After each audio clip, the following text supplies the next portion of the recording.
Hello and welcome to yet another video. This is the fifth episode in which Naruto's childhood happens differently. After an incident, Naruto grows up as a guest of the Hyuga clan, but he is more interested in his clan's legacy and aspires to be Hokage. However, a certain fox always gets in his way. Please like and subscribe to show your support. Let's get the show started.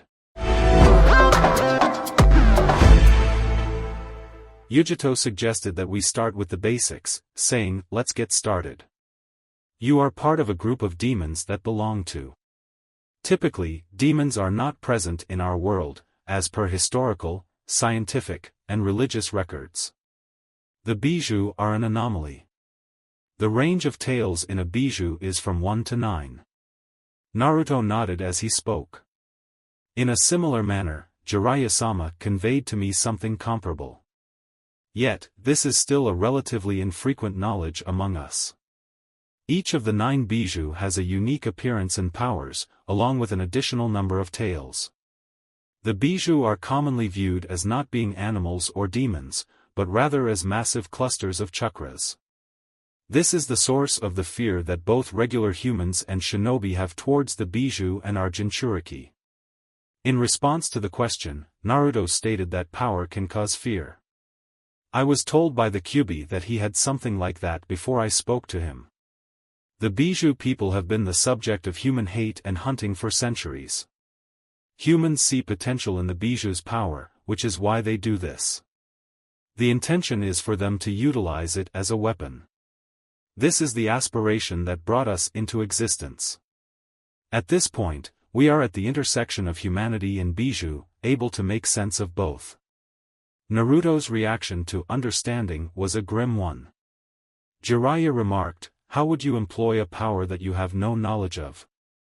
Yujito sneezed and cut him off, confessing, "Indeed, it's not right. The word use is incorrect.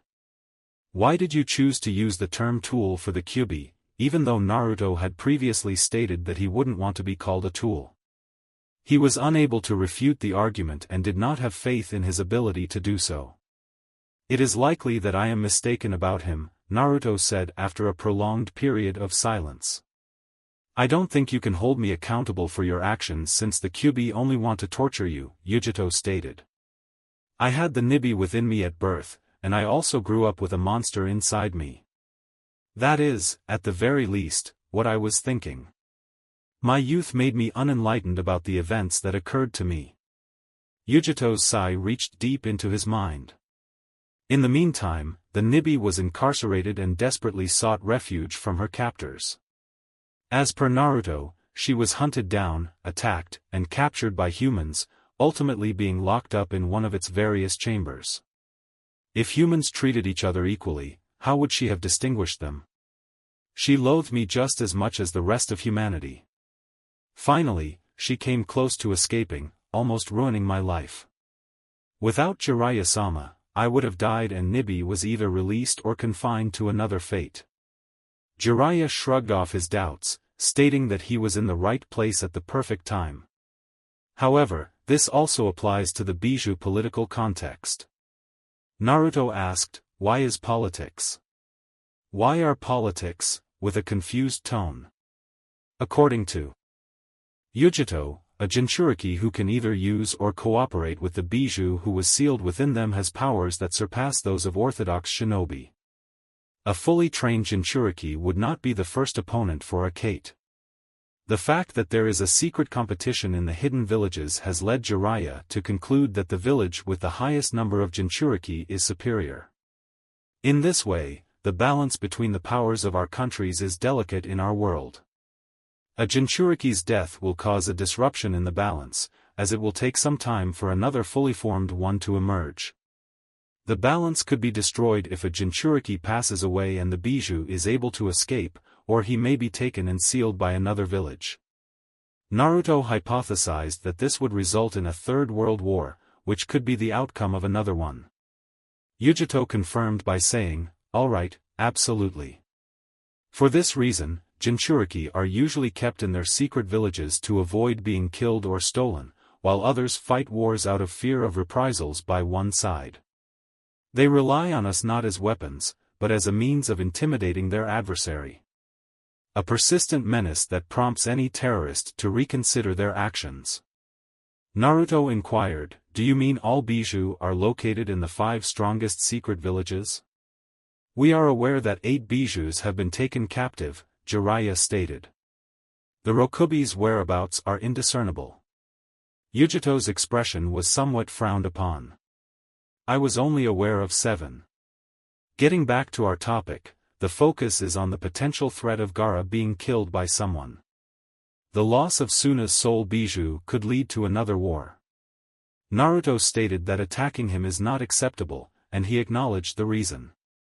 As I am in the process of testing, if I were to kill him, it would be something that regular people would not have done. I think you're mistaken, Jiraiya declared. The death of Gaara is insignificant in any way, but the mere fact that it would happen is enough to trigger war. Nevertheless, this is irrelevant, we were conversing about the bijectal. Yujito confirmed with a yes, as he went on to say. As previously noted, the bijou regard us as their detention centers and aspire to be liberated. The use of the Nibi's chakra was excessive and led to my deficiency, causing the seal that held her imprisoned to almost break. Following the repair of the seal by Jiraiya-sama, I focused on improving my own strength while keeping the Nibi's strength low.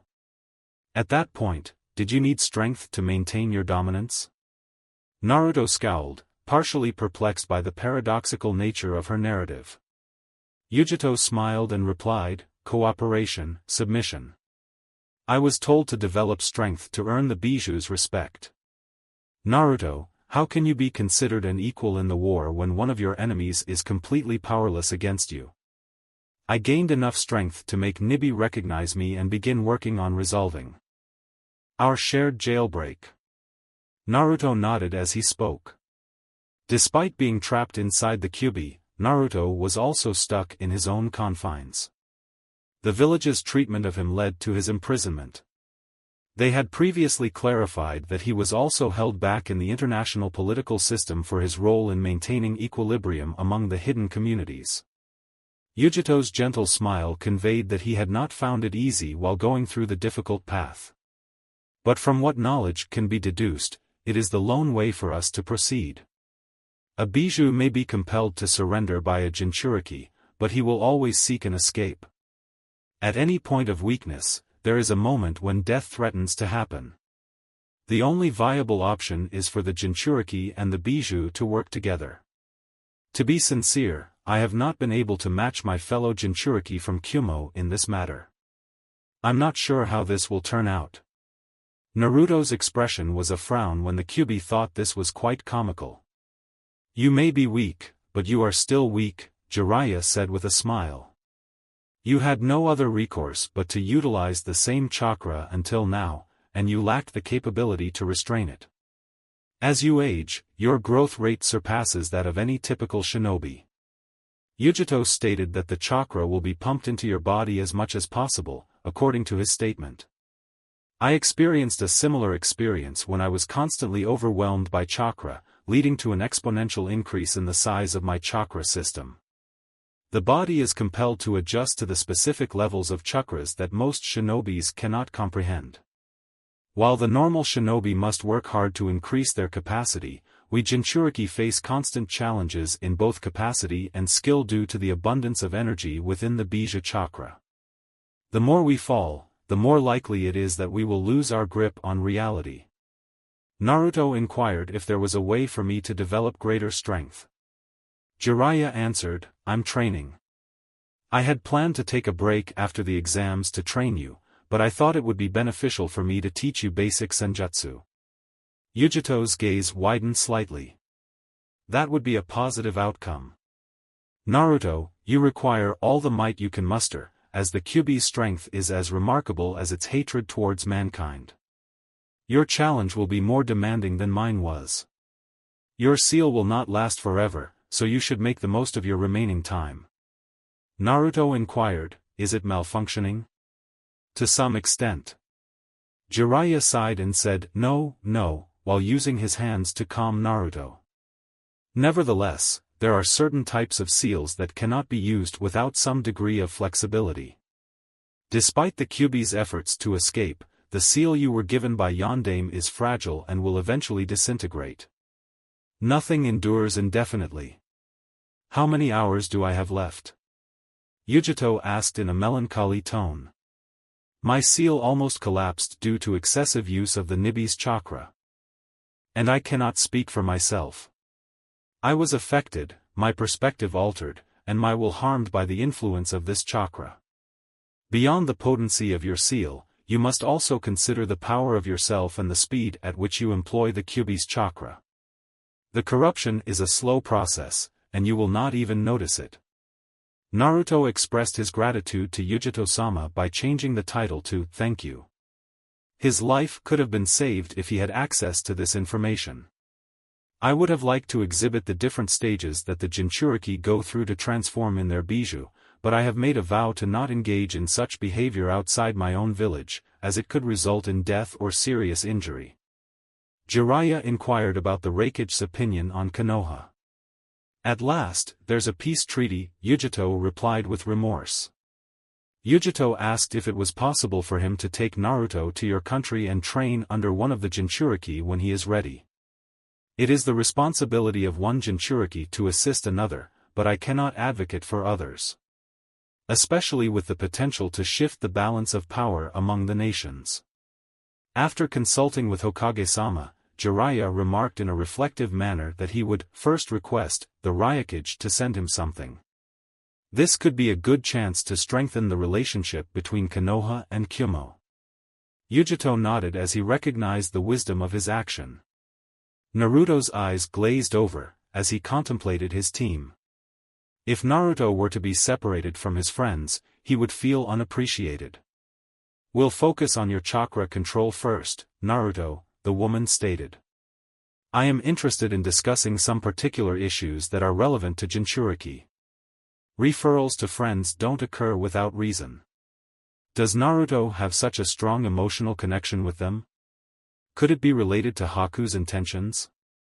He remembered seeing Hinata in the cave once again, holding his hand as she slept, and still looking worried. Might she be a factor in my ability to become strong?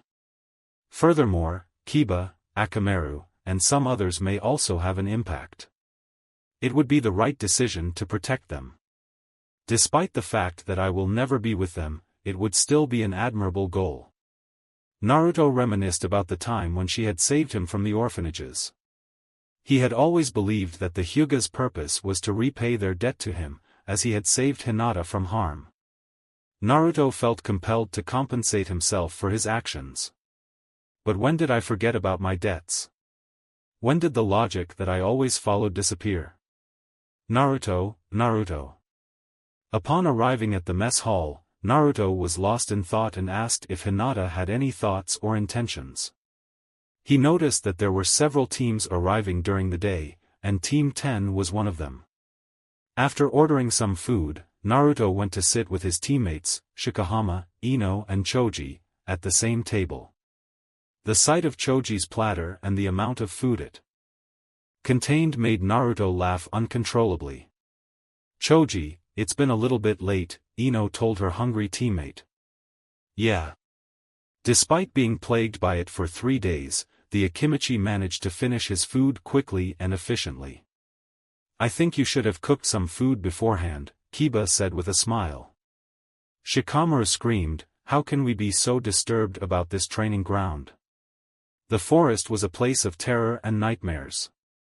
The sight of bears, tigers, and extremely massive insects gave Ino goosebumps.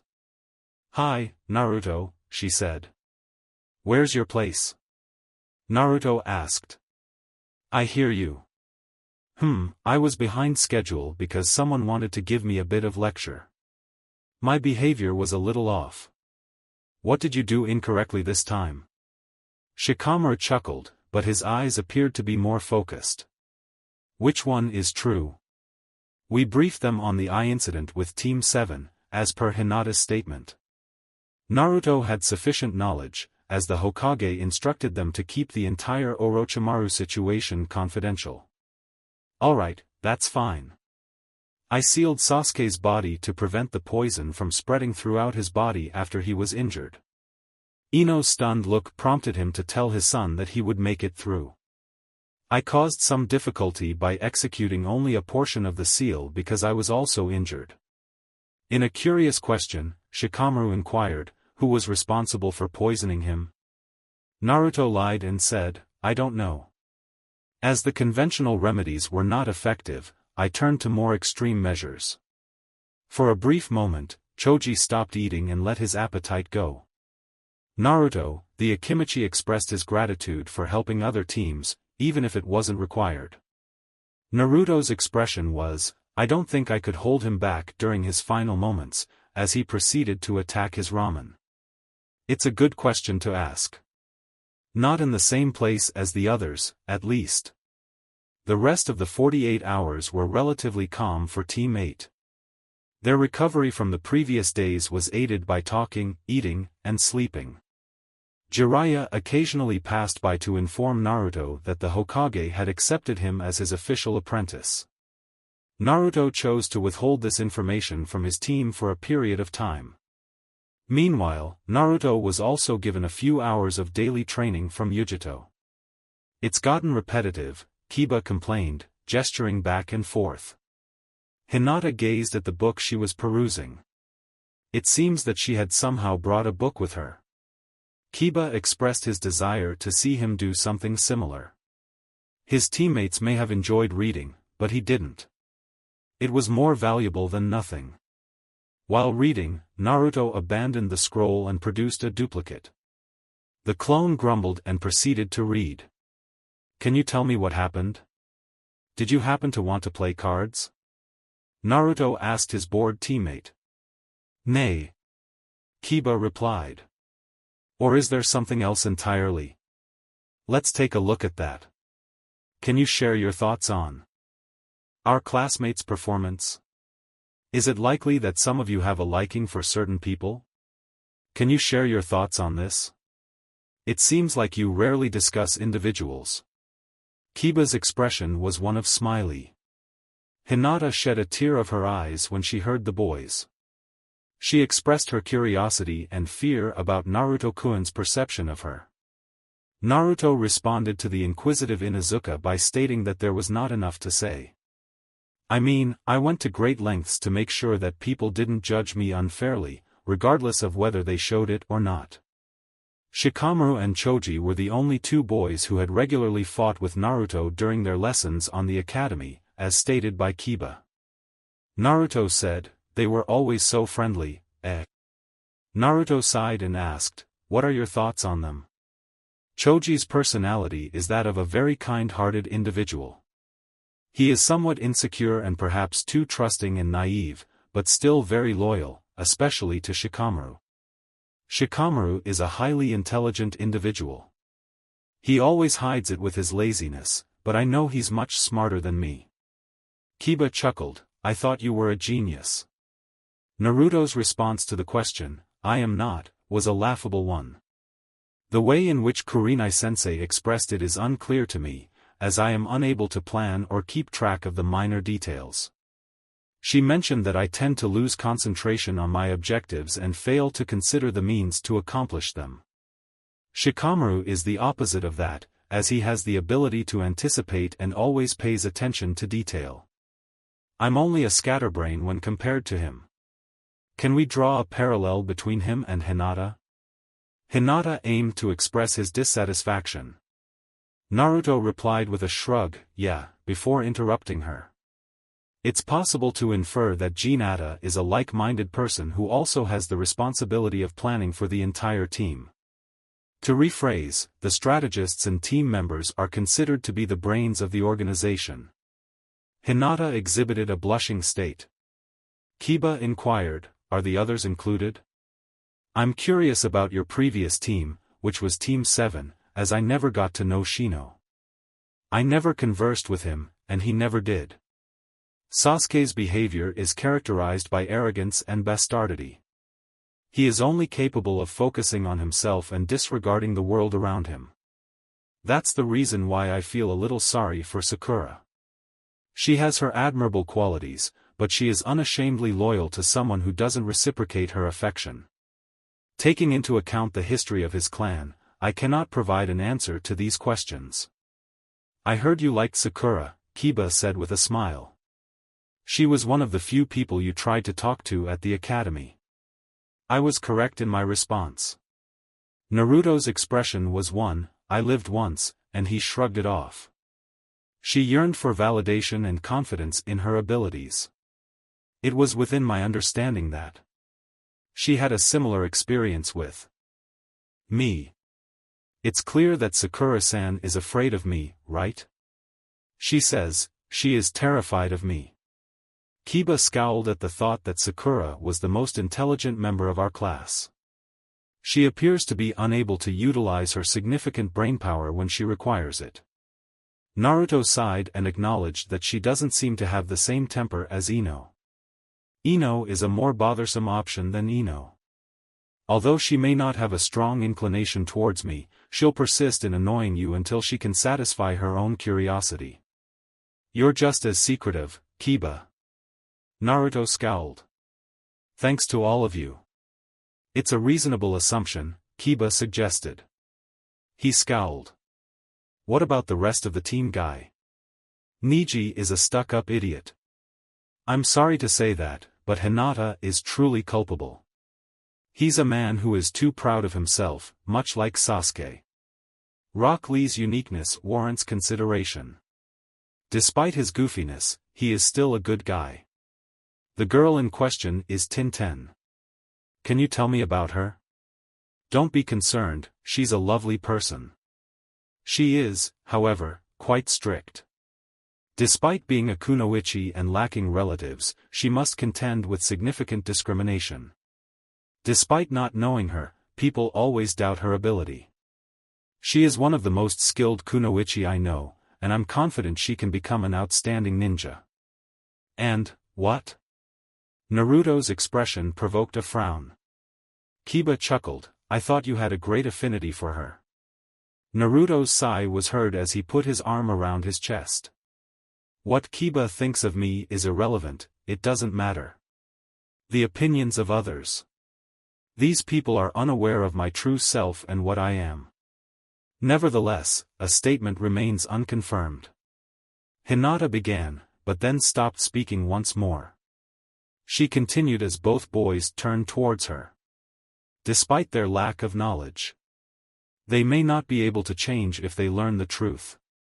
Hinata is a term used to describe the use of sacred places.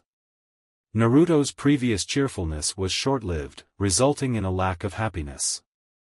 During my time with Team 7, I felt Sakura had altered her perception of me. She was oblivious to your eyes and intelligence when she saw me. With a smile on his face, Naruto acknowledged the threat of Ero Sennin and reminded Kiba that she should not be afraid. The individuals in question are all male and female. He proceeded to say, I am not confident that everyone will accept me like you did. When I am truly strong, they may become my friends, but for as long as they remain afraid of me. Kiba's words conveyed a sense of relief, as she continued with her optimistic outlook. Hinata had a slight comprehension of him. She observed that people were giving him notice and attention. The expression of disgust, which was almost identical to the one displayed by many of Naruto's clan members when they saw her, was present. I'd rather be a realist than stumbling upon fairy tales, Kiba. Being free from that demon does not give me the chance to live like anyone else. However, there are other negative occurrences. Is it true that I have more friends now than I did a few months ago, and Team 8 was mostly limited to their own room for meals when there wasn't any? Naruto was aware of Jiraiya's sealing technique, which led to their decision to evade the authorities and visit Karen. I employ the same thing to safeguard my clan's books and scrolls, he said with a shrug. The seal is quite uncomplicated in appearance. Karen had already made drinks and snacks by the time they opened the door. Akamaru was not exempt from the problem. I detected you, she remarked upon seeing their expression. Uzumaki-san is a place that anyone can easily pass by. My mind thought I was enlarging most of my chakra, Naruto said with a frown. Karen made a fistful of jokes. You're still under control, right? Hinata blurted out. His eyes welled up as he sighed. I can't help but suck at my chakra control.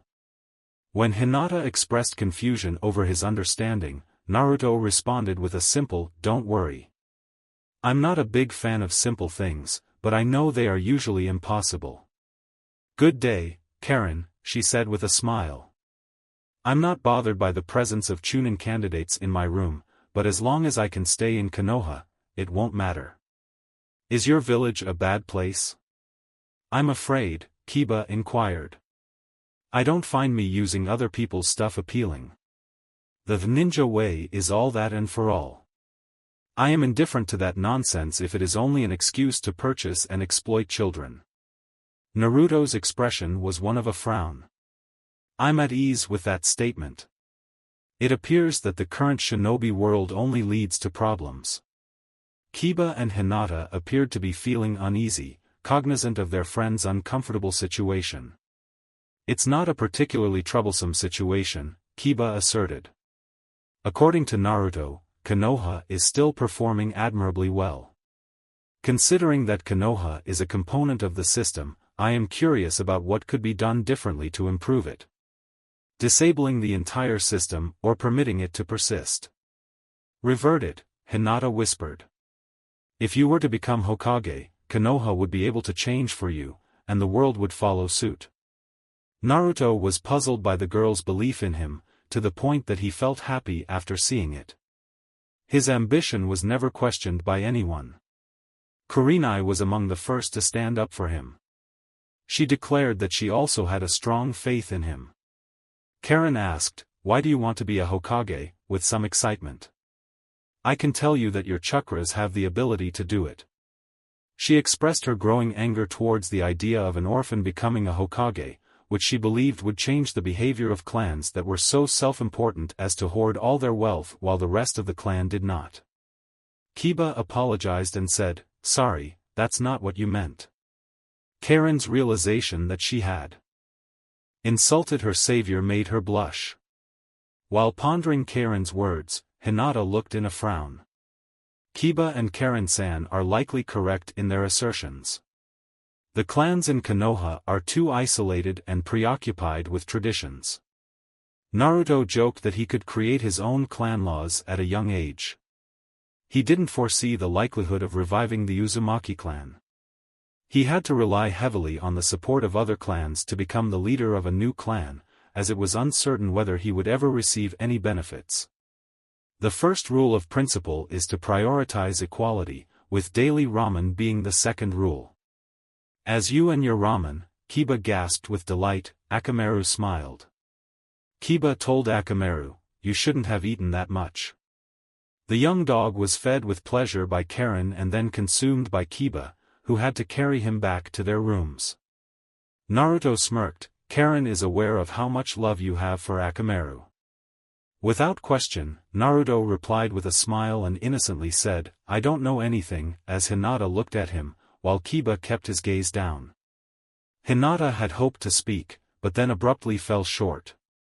With the knowledge that they were both based in the same building as Gaara, Hinata had adopted the habit of using her Byakugan to constantly monitor the surroundings. Nevertheless, she observed something that was not in the right place at the moment.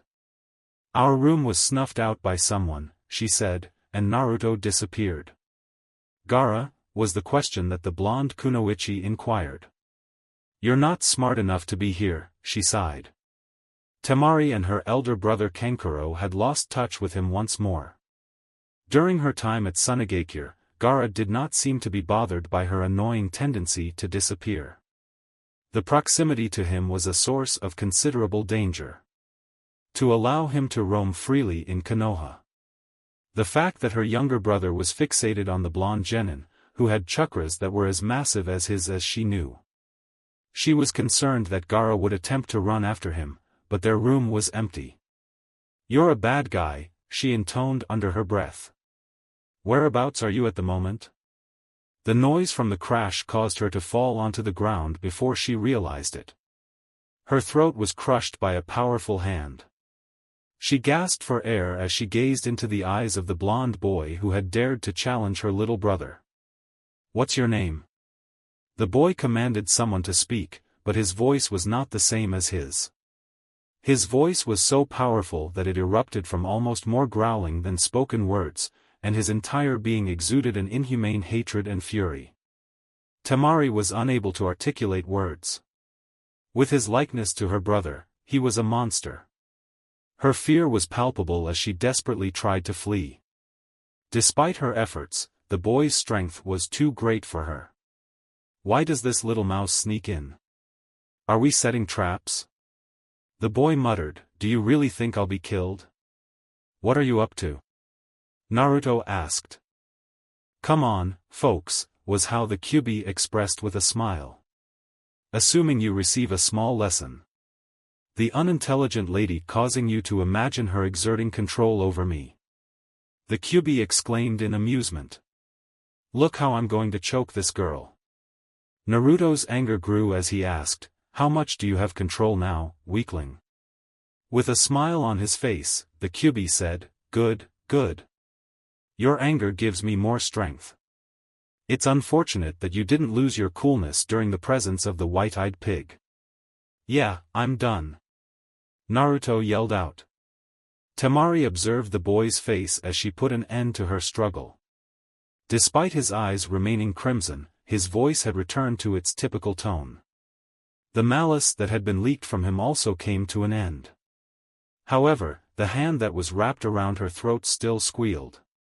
The grip had lost its power. "Naruto!" Hinata shouted Kiba's name, then ran up to the room. Using Naruto's distraction, the Hyuga heiress flew forward and hit his arm with a single senbon. A senbon was poisoned by an individual. Kiba acted quickly to get Temari out of the way. Despite the kunoichi's fear, he ensured that she did not flee.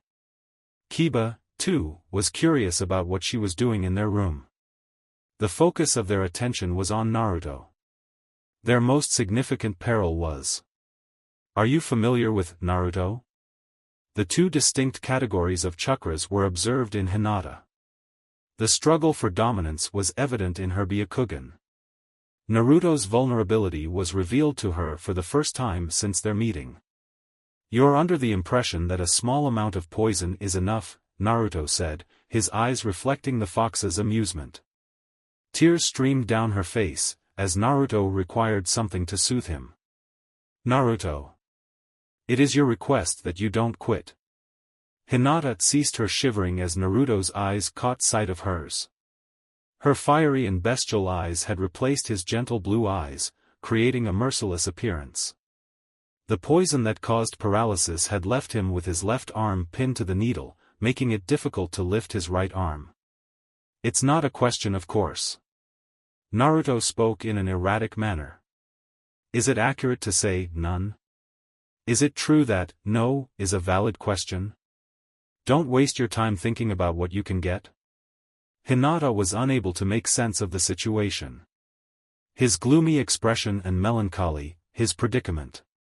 By walking past his partially elevated arm, she hugged him tightly. "According to Naruto-kun, you never let go of your hope. Losing is never an option for you. It's impossible for you to do it." Naruto's body froze completely when she touched him. His face briefly displayed hatred, revealing the extent of his fang's growth. Nevertheless, this was just a momentary interruption. Following the fall of his arm, the crimson hue in his eyes disappeared. As well as all the chakras he had collected. It was possible for Hinata to feel his muscles relax, and the chakras would disintegrate. "I assured you that victory," she said softly, shedding tears on her cheeks. "It was a howling fox. Next time, I'll break out," Naruto said softly as he watched the fox go off on a rampage. Naruto's clarity was felt for the first time in a long time. The unrelenting tension had ceased to exist with the Kyuubi's chakra. Naruto expressed gratitude to his captive, saying, "Thank you, fox. You just showed me how much you made a difference in my life," it went on. I have learned what to look for. The fox, furious with his own punishment and its mistaken identity, clawed at the bars of his jail. His long-standing plan of escaping was hindered by his impatience, causing Naruto to suffer a setback. Not impressed, knowing the prison was safe and the demon could never reach him. I almost felt sympathy for you, sadly. Even if you think you can handle the worst of others, it doesn't mean that I cannot have any feelings for you. After the demon snorted at him, Naruto said to me, "We're both prisoners," and he sighed. Both of us are victims. This was not something we were both requested to do. Naruto expressed his appreciation to Hinata, who gently lifted him up to a chair. You shouldn't have taken such a risk, though. Hinata denied seeing him by shaking her head. According to Naruto-kun, there was no danger. The sound of Kiba's grunting was audible as he held back Suna Kunoichi, who was facing difficulties. Akamaru jumped on top of her and let out a loud shout, prompting her to stop. He was big, but his teeth were too close to her face. Naruto's expression was more resolute, as he looked at the Suna Kunoichi with a slight tone. What the hell was you up to? Temari asked, and Naruto looked at her with fear in her eyes. Hinata gently reassured that she was not afraid. Naruto-kun has been under a lot of pressure in the past few days, but he is not presenting any danger. The Kunoichi's response to being asked, "Is that safe?" was almost hysterical. I observed him. I was brought up in a monster like that, and yet he spoke with it. At what point should I be afraid and when shouldn't? When is the right moment to run for my life and when should I not? Kiba inquired. Temari replied with a no, which she denied. We couldn't keep track of him. Gaara was apprehensive that something might happen. I assumed he would be searching for you, she said while looking at Naruto. You were brought up by him, Hinata said. Temari had a mild laugh. He's my little brother, and he wouldn't be bothered by any blood relations. He perceives me as just another victim. Another piece of meat that he can squeeze out. While allowing her to sit up, Kiba asked, "Is he really that bad?" Although her fear of Naruto was still evident, she had also become a little more relaxed. He is a disquiet person, just like any other animal. Everything that moves is repulsive to him. According to him, he is not competent. Naruto asserted that Gaara is not a monster, but rather possesses it. What was Temari's past? Did he have any changes from his early years, she said with a flicker of her finger? Impacts will occur. Did you think the question was easy, girl? Kiba scowled. The girl's annoyance was enough to make her say, Temari, I am. She shook her head in agreement. I'm not sure what you want to hear. Gaara was already a very special kid when he was younger. Father's affection for him was well-deserved. People who got too close to Gaara would always end up getting hurt, until the accident started. Gaara's initial reaction was that this was a nuisance, as if an unintentional incident had occurred. Temari's expression was downcast after he murdered her uncle, but she eventually regained her composure. After his uncle's death, Gaara underwent a transformation. He developed a liking for taking the lives of others. Presently, he perceives it as a simple act of breathing. What is the identity of the seal he possesses? Naruto inquired. Temari had just substantiated his suspicions, even though he had already sensed it. Naruto pondered if he could replicate that type of performance. Had he not succeeded in pushing the Kyuubi into submission, what would have occurred and how long would it have taken for his mind to crumble? Hinata explained that Nago was the last member of the Uzumaki clan after being blinded by Temari. He has a strong background in Fuinjutsu and is highly proficient in the art of boxing. If Gaara follows her, it seems like we will have a fight. If we were able to defeat him without killing him, I could potentially enhance Gaara's seal. Naruto softly suggested that it might be possible to give him a chance at recovering his mental health. Gaara was not the one who committed the killing. I was the savage, trying to save the seal. Is it possible to make that? Temari questioned. I just saw you, Naruto said with a shrug. The problem with seals is that they are not perfect. The demons are too formidable to handle. The method used to seal my pores allowed me to fight back. What is the reason for your inclination towards doing this? Is it your preference for Naruto to have me kill him? Is it better for us to have a war between our nations? No. If Gaara were to pass away, Suna's strength would deteriorate. In the event of Suna's weakening, there will be individuals who seek to exploit his weakness. Naruto explained that the demon's destruction with Gaara could disrupt the balance of the hidden villages and lead to global warfare, while maintaining his calm voice. If Gaara were to kill me, I suppose it could be the same. With their gaze fixed on him, Hinata and Kiba drew attention to him. Speak, Temari of the Sands, Naruto said. You have the option to either accept it or let the world unravel for you. I have limited knowledge about his seal, The seal that was placed on Gaara has been absent from my sight for a long time. Temari was hesitant. Is it a secret? Kiba inquired. Chunin individuals are expected to demonstrate their ability to act in a way that benefits their community. Despite Temari's grimace, she refused to respond to the sneering voices. Are you capable of defeating Gaara without killing him?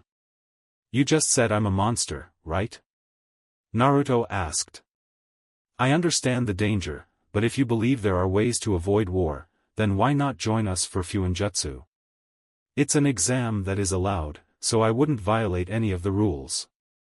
Even if any Jonin were required to intervene during the exam, we could still face an incident. This information will remain undisclosed, Hinata stated. The Naruto-kun's dialogue is worth your attention. Temari began to provide an explanation for Gaara's seal. Naruto nodded a few times as Temari spoke, even though his teammates couldn't comprehend. I acknowledge the statement. While not an easy task, it should not be impossible if you're prepared. Naruto's expression was one of a frown. Naruto regained his position in his chair, shaken by the poison that was intended to completely paralyze him. Naruto scowled and contemplated the likelihood that his resistance had strengthened due to Orochimaru's poisoning. Temari-san said, please don't tell Gaara or anyone else about this. Kiba inquired, what is your destination? She said, don't forget Gaara is looking for you. Gaara is not in our vicinity, Hinata stated, and her Byakugan triggered.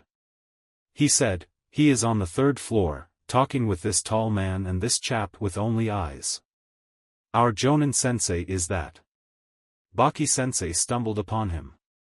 Temari sighed in relief. Naruto asked, are you truly aware of your actions, with a slight frown? I have a feeling that this is what I am anticipating. Don't worry, he declared as Temari opened her mouth to defend. I will start by examining Jiraiya-sama, the one who taught me about Fuinjutsu. I am clueless about what will occur tomorrow, so I need to verify some of the techniques I know. He turned his back on himself. Be prepared, things may get a little grimier once we confront each other. I pledge to take all necessary measures to prevent your little brother from being killed. If it's not crucial for my survival, I won't be able to. After Naruto left the room, Hinata told Temari-san to don't worry too much, please. According to Naruto-kun, he has consistently kept his word and delivered on those promises. He was perplexed by Temari's response. Why is he so concerned about the consequences of his actions? In contrast to the monster she had always thought of, she was now thinking of Gaara as her younger sibling. Naruto-kun was always alone, Hinata said softly. He may consider Gaara to be his own version of himself. Although I don't think Gaara frightened Naruto-kun, he is simply indifferent to the presence of someone who bears a striking resemblance to him. He may have feelings for him, as he could have been Gaara's version of the villain. Kiba stated that Gaara is too much for him to handle, so he doesn't make any jokes about it. Nevertheless, we must convey our thanks to you.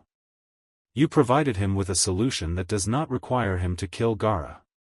With a smile on his face, Akamaru thanked Kiba and kissed Temari. All the sexies had congregated at the large arena situated in the basement of the tower. Naruto discovered that Team 7 had arrived, but only on time. All three teams had made it to the second try, despite the fact that rookies were expected to have little chance of passing in their first try. Besides them, there were also teams led by Neji, Gaara's team and Haku's team. There were 24 genin, along with one from Iwagakure and another from Kyomogakured. Naruto observed that numerous jonin, in addition to those who taught the teams present, were present. Kurenai had informed Team 8 the evening before that she and several others had been occupied with Orochimaru's visit. She had stressed the importance of being cautious and stated that she would see them today. Naruto asked, "Hinata, what is Sasuke's impression of you?" Without pause, Kiba looked up. His teammate's attempt to calm Akamaru down was unsuccessful as he leapt around the Inuzuka, unable to contain his enthusiasm. Activated by her Byakugan, she briefly whispered, "The seal remains in place." Naruto scowled at the question, "Is it still there?" Hinata denied everything and shook her head. He muttered, "What are those unintelligent individuals doing?" Hinata was ignorant of the truth. However, she thought there was not enough time to replace the seal. The fact that Sasuke was unaware of his peers meant he had no knowledge of them. Sakura and Ino were once again in a dispute over who would stand with their most beloved, and it was not unreasonable. Naruto referred to the creatures as Manuns, with a scowl in his eyes. It's still unknown to them how he despises that. All noise ceased as the Hokage came forward. The old man examined the genin and turned towards it. He gave Naruto a moment to smile back, but then saw his eyebrow flicker twice, first with Gaara and second time when he looked at Sasuke. "The third test is here, Hokage-sama." Enko yelled with an unusually polite tone. After nodding towards the Jonin-sensei, Sarutobi Hiruzen began to speak. "Good luck in getting through the exams. Prior to addressing the third test, I would like to inform you of something." Hiruzen tapped the hat that represented his role as the village's Kage, and asked what was the actual reason behind this examination. "Why are all the countries taking the exam together?" he asked, and several genin looked confused. "The villages instruct on various explanations, but I don't want to cause confusion about the actual significance. The examination is a substitute for hostilities between our nations." Tenten muttered, "What does that mean?" The present allies were once adversaries, but now they were fighting for the right to rule. The origins of the Chunin selection test can be traced back to a time when the nations endeavored to put an end to the wasteful fighting, but still sought to exhibit their might. You battle for the title of your nation. Why do we have to fight for it? Kiba questioned. In a serious tone, Hiruzen stated that the village is the strength of the country. The shinobi's power is the most potent attribute of the village. This exam is a chance to observe the strength of each country and showcase your own strength. The third trial is a risky encounter, in which you demonstrate your resilience to the world. The representatives of other villages and clients worldwide will be present to witness your battles. Gaara's voice was monotonous as she said, "I don't care about that, old man," with a lack of interest. "Can you describe the hazardous battle that is taking place and what it involves?" Naruto was annoyed by Gaara's gloom, but it only served to entertain his Hokage. Around 1 is the first stage. Before that, the Hokage pointed out that the man standing next to him, who looked sick, was Gekuhei 8, and he would be his referee. The feeble Jonin hollered, "Good day, everyone. What is the meaning of This preliminary round requires you to clear this before your third test." "Integer?" Sakura inquired scathingly. Shikamaru lost his sluggishness when he realized that a new challenge in this challenging exam was on the horizon. "What do you mean, first? Are we done with the second test?" Ino questioned. The first and second tests may have been too much for this year, Hayate commented, appearing indifferent to the genin's perspective. Insufficient number of players for the finals. Before coughing again, he added. He continued, the rules say we need to have an audition and then cut down on the number of people before that too. The third test will have guests, so there is a limited amount of time for the fights, Hokage-sama said in an interview. In the meantime, for those who are not interested in continuing, please join the other genin who have not passed the second test, he said, looking at the left side where some genin were located. At one point, Hayate blinked and inquired, are you alone? Who will ever give up after this? Kiba questioned in an angry tone. These are separate conflicts. Those who surrender do not let their team down. Naruto observed Sasuke and Sakura discussing topics of concern, even though they spoke in such a non-threatening tone. Sasuke halted Sakura's attempt to raise her hand. His words left her stunned. Despite dropping her arm, she was still crying down her cheeks. Hinata whispered, Sasuke-san is not going to give up, will his seal be with you, after following Naruto's gaze. When Naruto shrugged. Unpredictably, she became concerned. Naruto's words were brimming with hope, as he stated, I hope so. I'm hoping his lack of intelligence won't be a problem. That object is too perilous. At the same time, Anko was also in a dispute. Kakashi intervened and the Hokage concluded their discussion. Naruto's ears were limited to fragments, yet he could hear the word Orochimaru once more through his sharp hearing. Hayate coughed again while looking around. It's time to move on. To begin with, let's get our feet in the door. I will be the center of attention during one-on-one confrontations, with individuals' names displayed on the screen in front of me.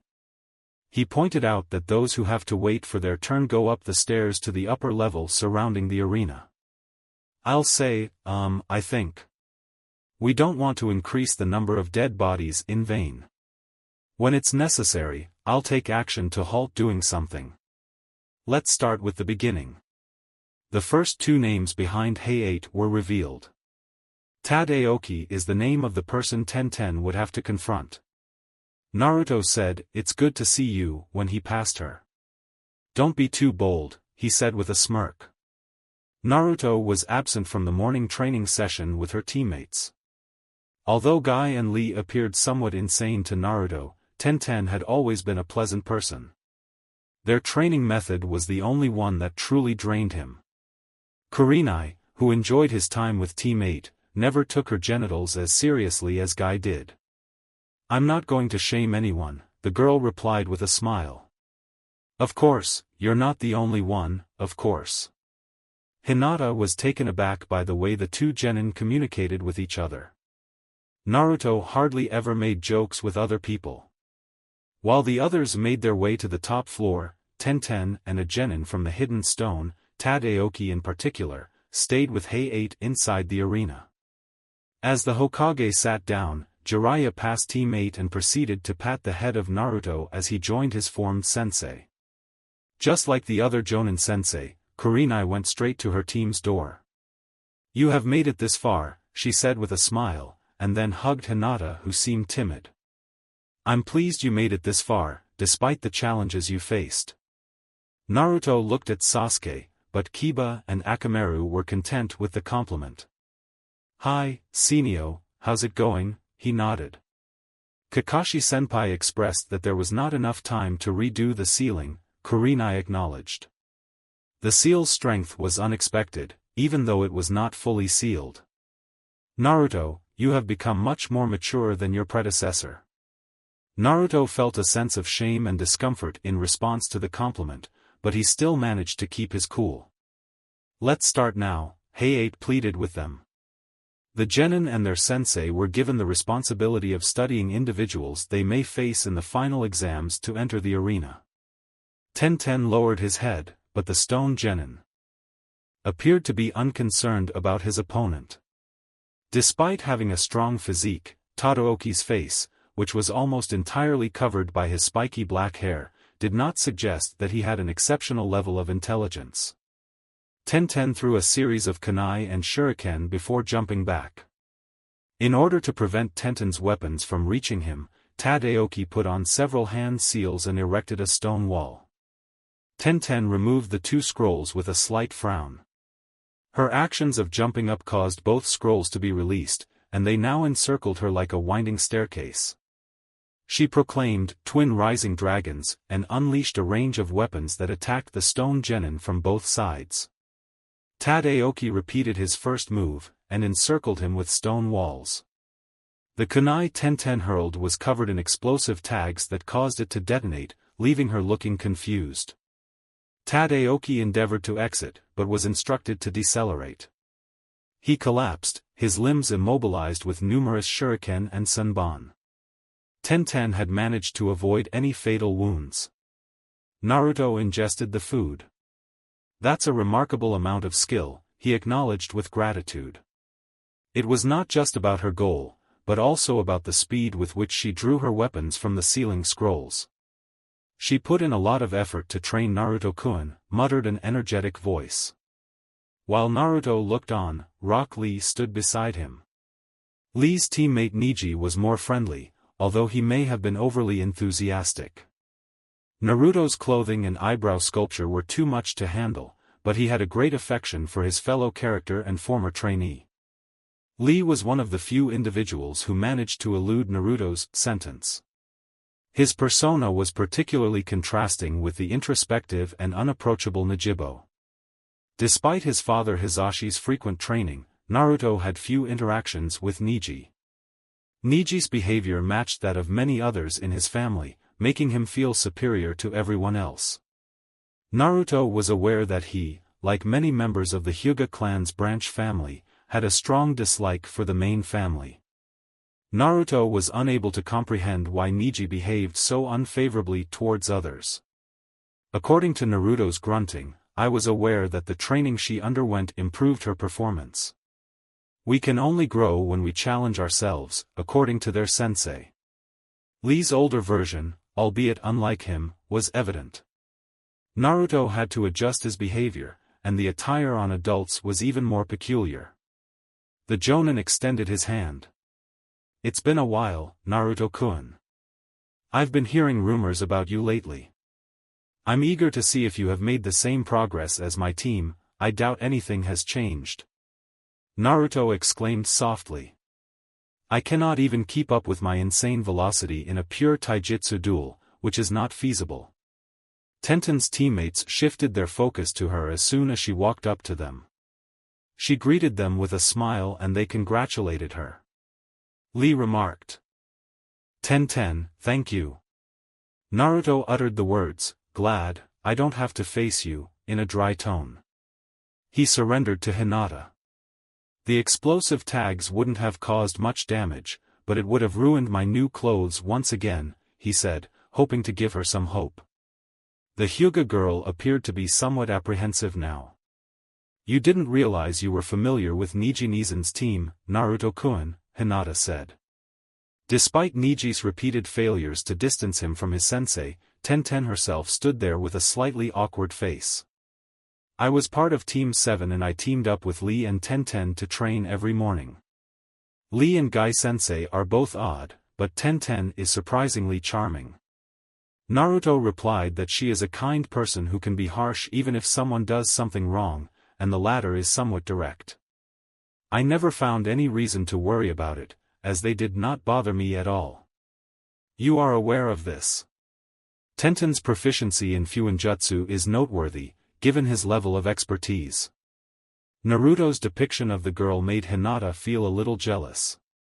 Naruto's reaction to Lee was a bit melancholic.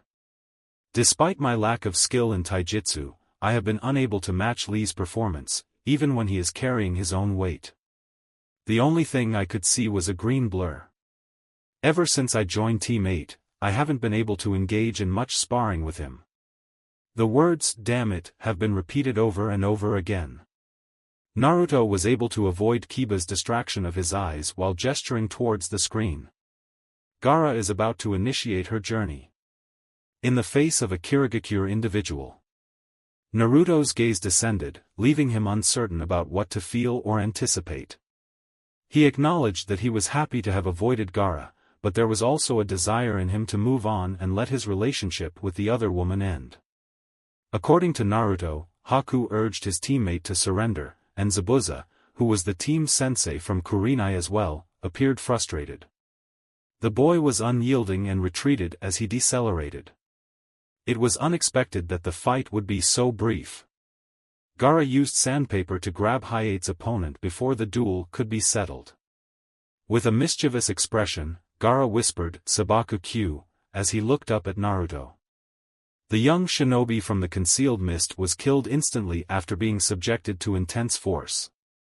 Prior to his disappearance and reappearance behind his siblings, Gaara had little regard for Hayate, who reprimanded him for using excessive force.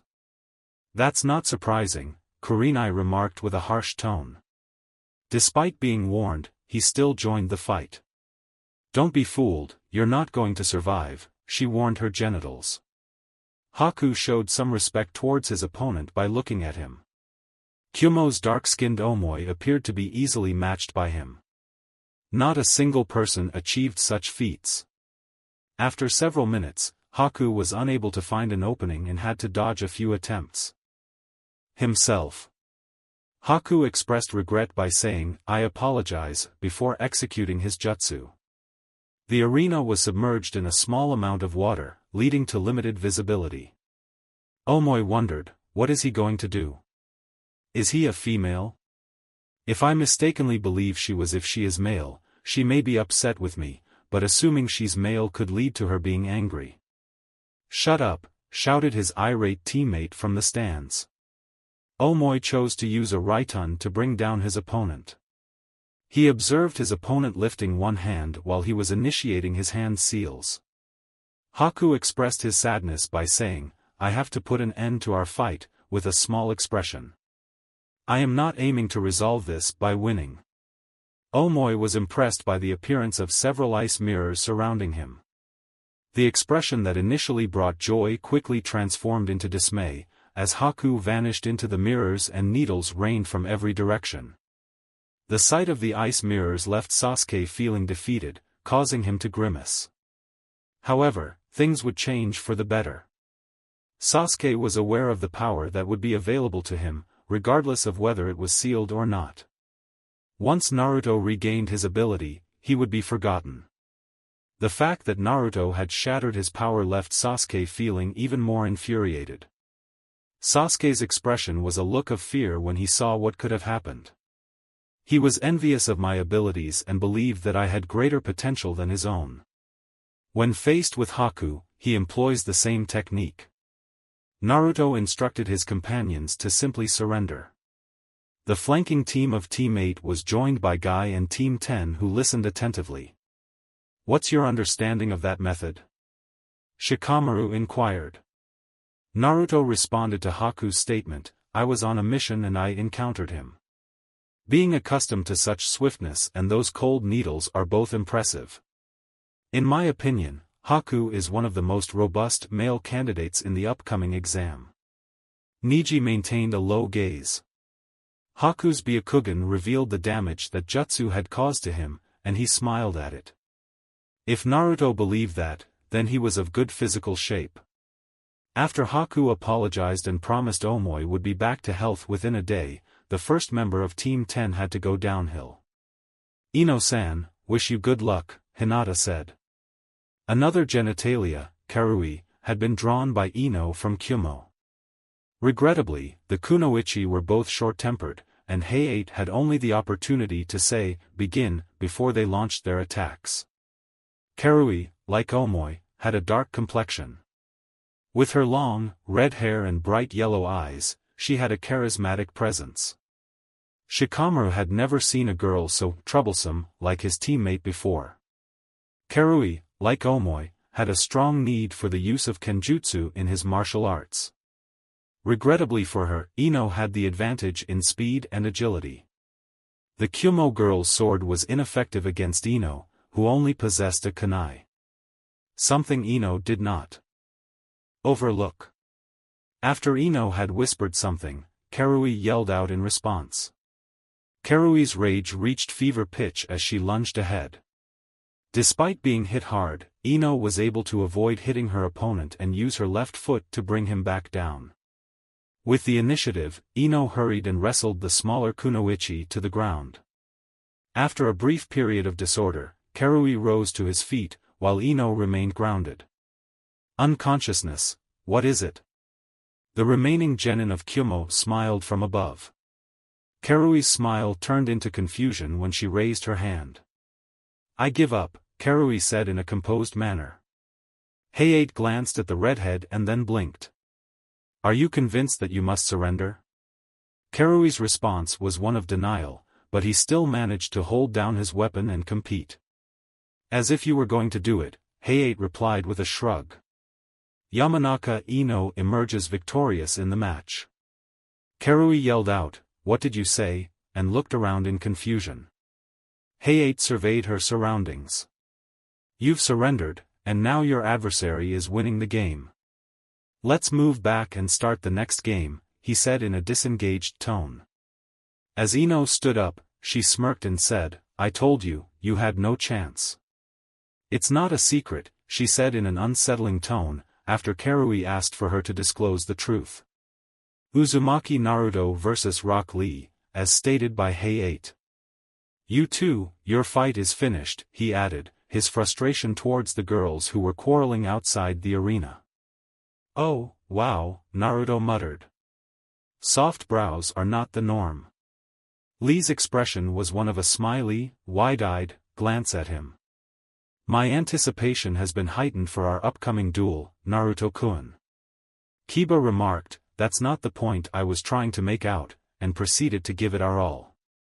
Lee was unaware of the warning when he went down, having already fallen.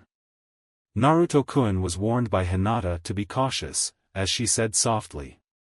I have faith in your ability to do it. I hope you are correct, Hinata-sama, Naruto replied in a half-joking manner to his listeners. I had a preference for Gaara, he whispered, slightly embarrassed.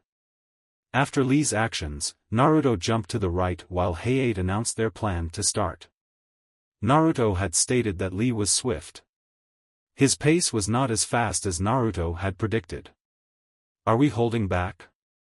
Naruto inquired as he saved another punch. His speed has only slightly risen since last year. His performance was lacking, but he should have made significant progress. If not. Naruto stated that if the person involved in a taijutsu-only duel with specialized fighters, they would be committed to suicide. Even though the fight had only begun a minute ago, Naruto was still as fast and powerful as Lee. I won't go with taijutsu, just the way it is. Your specialization is my weakness and I cannot compete with you. I am aware that you are too gifted to take such risks. With a beaming smile, Lee proceeded to say. Naruto responded with a smile, how did you realize I was not doing well? You should have grown much more than we did last time, he said. He looked around and shrugged off his worries. Taju koi saka no harm. Naruto declared. When Lee looked around, his eyes widened, as much as possible. At least 100 Narutos appeared in the arena. You've grown considerably, Naruto-kun, Lee said with a sense of insecurity. Guy screamed, Lee. Take them off. The term Gai-sensei is only used for situations where I have to defend myself. Lead me out, Lee. I won't intervene in this fight. Let go of them and let Naruto take charge. Guy's voice echoed throughout the room. All right, then, Lee muttered before taking hold of the weights he had secured to his arms. Are you prepared, Naruto-kun? He asked after finishing the story, but was unaware of which one it was. I was already anticipating, with a bushy brow, Naruto said as he smiled on his left. Lee expressed his disbelief and exclaimed, Konoha-senpu, after being informed that Naruto had betrayed his trust in him. From the spot where Lee had left his weights, Naruto exclaimed, these are too heavy for you. After the Naruto he had just hit, Lee looked grimacing and saw another speaking character struggling to lift one of his weights as well. What? Was a question asked by another Naruto character. We are not a typical Bunshini. We are not Kage Bunshin, but rather those foolish entities. Once before, I believed I had conveyed that information to you. Lee-san, you may need to be extra careful at this point. The bowl-cut genin-haired person was met with a smile from several Narutos. Lee replied with a smile. Is it a game of hide and seek? He inquired, smiling. What are the terms used to describe them? Sakura posed the question to her sensei. As Guy's apprentice, this is not a big deal, Kakashi explained on an even note. There is a reason why Guy is known as the greatest taijutsu practitioner in Konoha. How can Naruto be so strong? Sakura asked, without realizing that her tone of expression was somewhere between fear and admiration, causing frustration to the teammate she loved. Lee disappeared in a hurry and produced at least 20 clones. Hinata activated her Byakugan to keep up with the genin's rapid movement. Observed the sizable chakras that were formed by Naruto. It's just not, Lee replied on his own, questioning the reason behind his panting.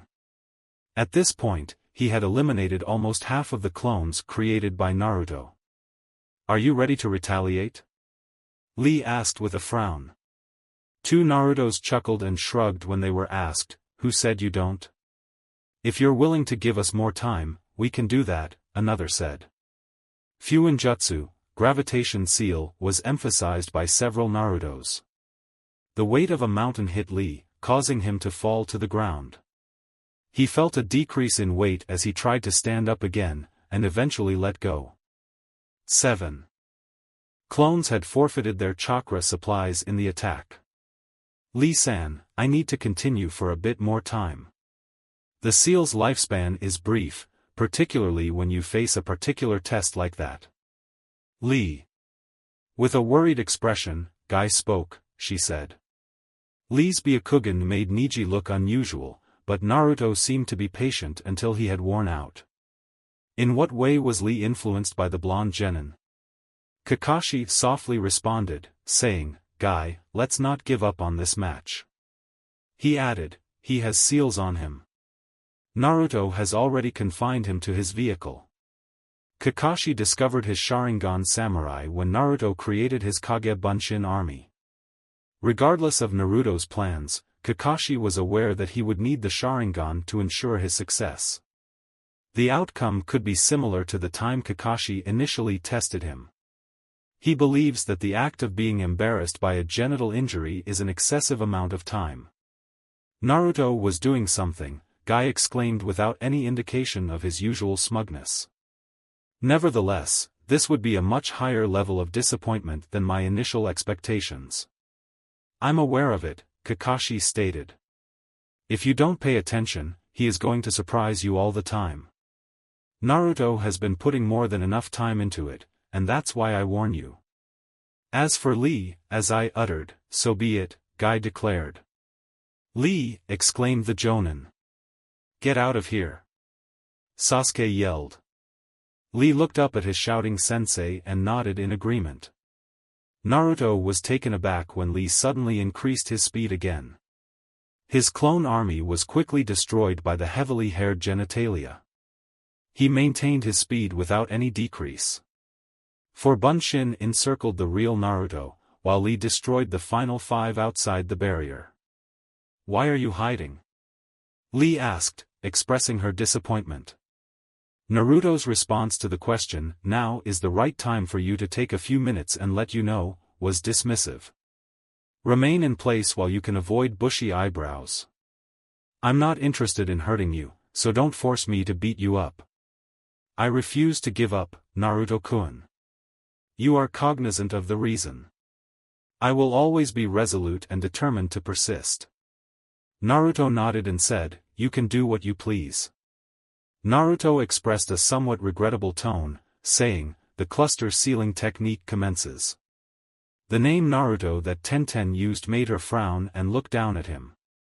Naruto's focus on storage seals was overshadowed by her reputation for being a skilled Fuinjutsu practitioner. What made her sensei anxious? What did Kakashi, Sasuke, and Niji observed that greatly impressed them. With the exception of Hinata, Nijim, and Sashalb, none of the genin had any knowledge of what had just occurred. Lee's inability to stand up was the only thing that changed, according to them. Lee asked, "What did you do?" with a small smile on her face. "How can this be explained?"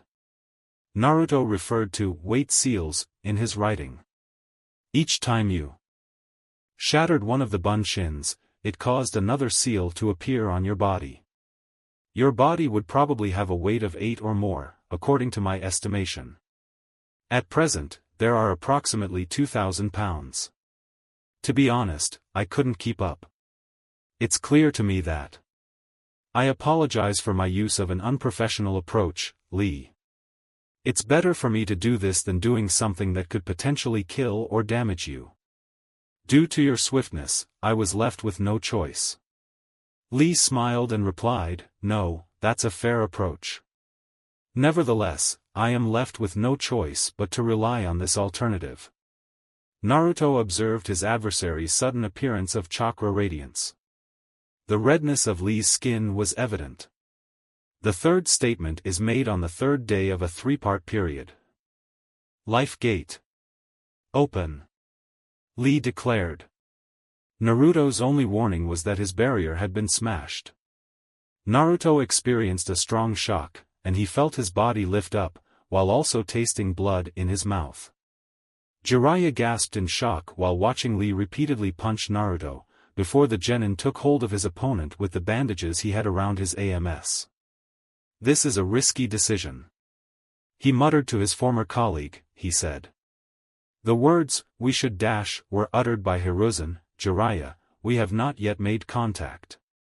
Lee was forced by Naruto to spin at a rapid pace and collide with the ground, leaving him vulnerable. Lee released his victim before he hit the ground, just like Guy had instructed him, to prevent him from falling and landing on the floor. Despite everything, Naruto kept a sharp smile on his face and proceeded to grab Lee's arm. Just as Guy was about to jump, Kakashi intervened and stopped him. The arena floor was hit by both genin.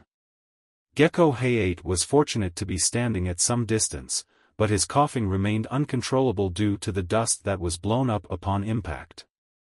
"These jerks are completely crazy," he whispered. Naruto's demon voice caught his attention, and he replied with, "No more. Kyubi, stop it. Don't mess with my fights."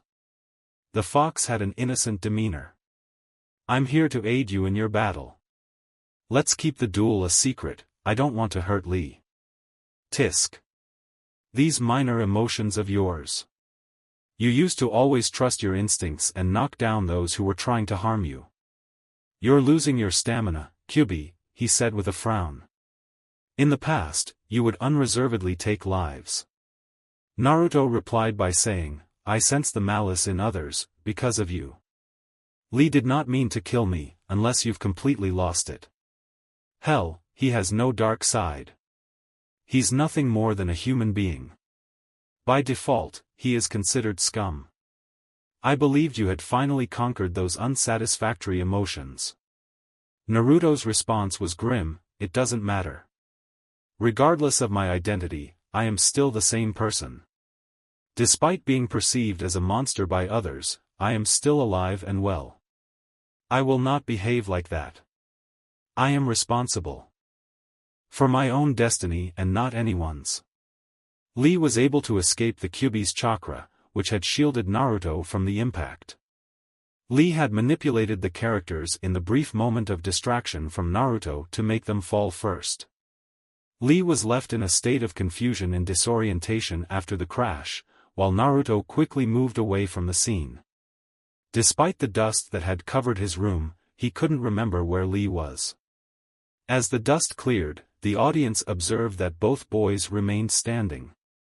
After witnessing Naruto's actions, Hinata briefly told Kiba and Kurenai that Naruto was still in his control. Despite her voice being indecent to the fear she just felt. However, the impact had already taken a toll on Lee. The crash is not the only one that occurred. Both opening the third gate caused pain in both the ill-fitting genin and shortness of breath. After witnessing his adversary standing up, Naruto asked, "Please stop, Lee." The innumerable weight seals on his body were still active, making it difficult for Lee to move just yet. He was silent about the matter. Lee was surrounded by Naruto as he created 5 clones. Despite everything, he persisted in refusing to surrender. "My reserves are insufficient. It's necessary for me to take a chance." Lee, feeling frustrated, believed that if they lose, they cannot compete with Neji. Despite the difference, Lee expressed confusion and said that the hard gate was open. While watching his opponent recover from a fall, Naruto realized that Lee's technique, regardless of its effectiveness, still had an impact on its users. The crash was too low for Lee's previous weakness, and he could not have sustained enough damage from the impact. Naruto and his clones all grumbled, "Futon, explosion," while holding their hands together. "I apologize, but if you don't stop me immediately, you will end your life." Despite being bombarded with shockwaves from all directions, Lee was left on the brink of consciousness. "I can't say it enough. Is not inclined to do so. Take a break from this situation." He uttered a softly spoken statement. "Do not engage in any verbal or non-verbal activity." Naruto's right thumb was bitten by his left hand while he frowned. "Kuchios no jutsu," he declared, pressing his hand against Lee's back. Lee collapsed to the ground after a toad appeared on his back. A minuscule toad, comparable in size to a horse, and with silvery skin that indicated his advanced age. "Eh bien, me." The toad was unsure of its location and asked in response to the Naruto-chan prompt, "Where are you?" "Gamazu-san, I'm sorry to hear that, but could you please hold him back a moment?" The irony of the situation caused Jiraiya to almost choke as he tried to suppress his laughter. The only toad that resisted fighting was this one. To a certain extent, he had even pledged to avoid any instances of violence. Despite being mostly a professor among toads, Gamazu was never involved in combat and always on the lookout for unusual new theories. Jiraiya speculated that Fukusaku had previously mentioned to him that Gamazu was very interested in Naruto's Fuinjutsu, which may have caused him to forgive the author. "Do you really want to fight?" Gamazu asked, both as a shock and in disapproval. "No," Naruto replied with a smile. "I'm not willing to engage in combat with either of you, but this guy is determined to keep fighting. If you hold him down, he will be forced to surrender, and the duel concludes without any physical altercation." Gamazu reflected on his surroundings with a thoughtful expression. "Sitting on someone did not violate my vows," as the toad murmured. "I'd rather you summon me only when you are struggling with your Fuinjutsu, Naruto-chan." Naruto clung to the older toad with deference. "Gambozo-san, I promise to do it next time." Guy's head hurts as her jaw caught fire. "Is there a summoning contract with Naruto?" he asked Kakashi. His opponent's answer was no further than, "Yeah," with a shrug. "As per my observation, he is unexpected." Nevertheless, a statement remains unconfirmed. The copy ninja explained that Jiraiya-sama's teachings encompassed more than just Fuinjutsu. The revelation left Guy looking shocked, prompting him to jump down and walk towards his student. "You have fought an excellent fight, Lee, but you are outmatched and out of touch." The Jonin spoke in a soft tone. Heiate gave a nod to her partner. Uzumaki Naruto emerges victorious over Rock Lee, who cannot keep up with his opponent. Naruto said, "Leave me still while I'm here," as Guy lifted Lee up. Gamazu returned to his home after being left perplexed by the conclusion of the fight. "If Lee-sen wants to see the fights that are yet to come, he should let me clear the seals first," he said. I was surprised that Guy lifted the genin so easily. Guy's gaze flickered and she lowered herself deeply. "Thanks, Naruto-kun. You have been too kind to Lee, despite the circumstances." "I'm aware," Naruto said with a shrug. "Regardless of whether I take exams or not, I am determined to spare the few people around me who treated me with kindness. Lee has always been kind to me, but how could I have fought him with the intention of killing him?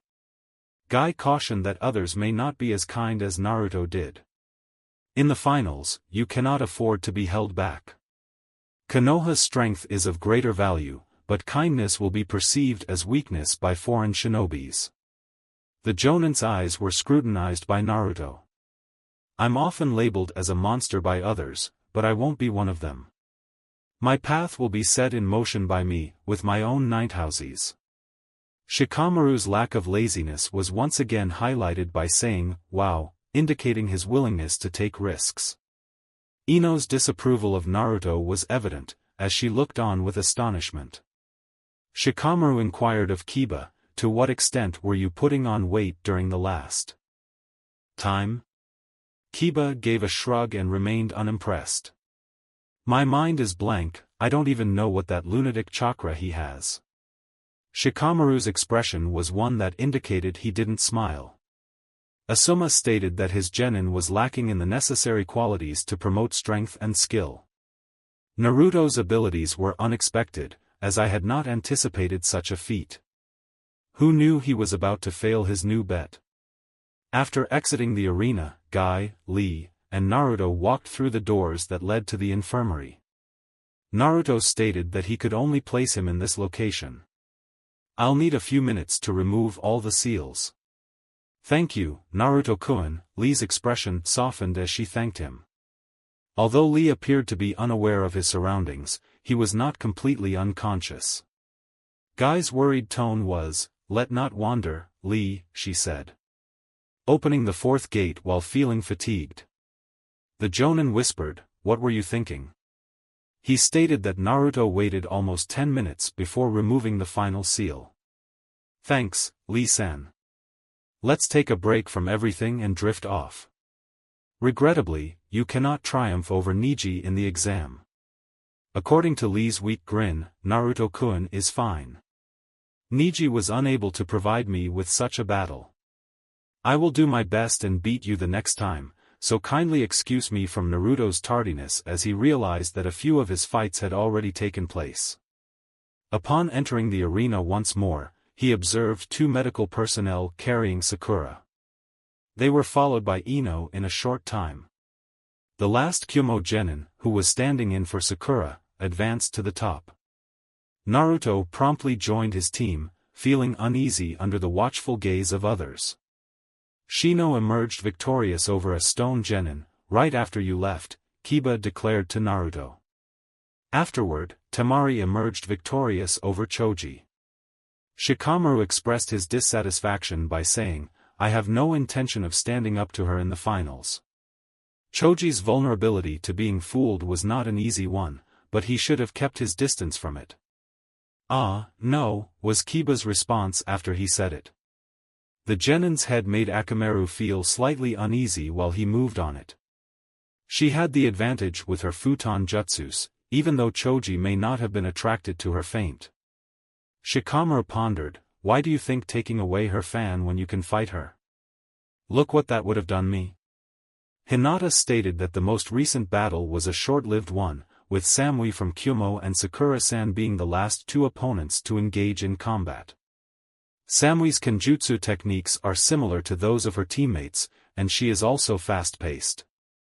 "I thought that was insanely fast, but Lee wasn't as fast," Kiba commented with a delighted tone. Although Samui had her advantages, Kiba scowled, before he grumbled when Kurenai struck him. "Sorry sir," Kiba said with a smile, not saying much further. Naruto observed the blonde girl in the vicinity of Yujito when he looked around. Naruto was immediately aware of what Kiba meant when he saw the well-developed genin outpacing her sensei. Shikamaru's response to seeing his name was, "Damn it," as he grumbled. The rest gave him good luck.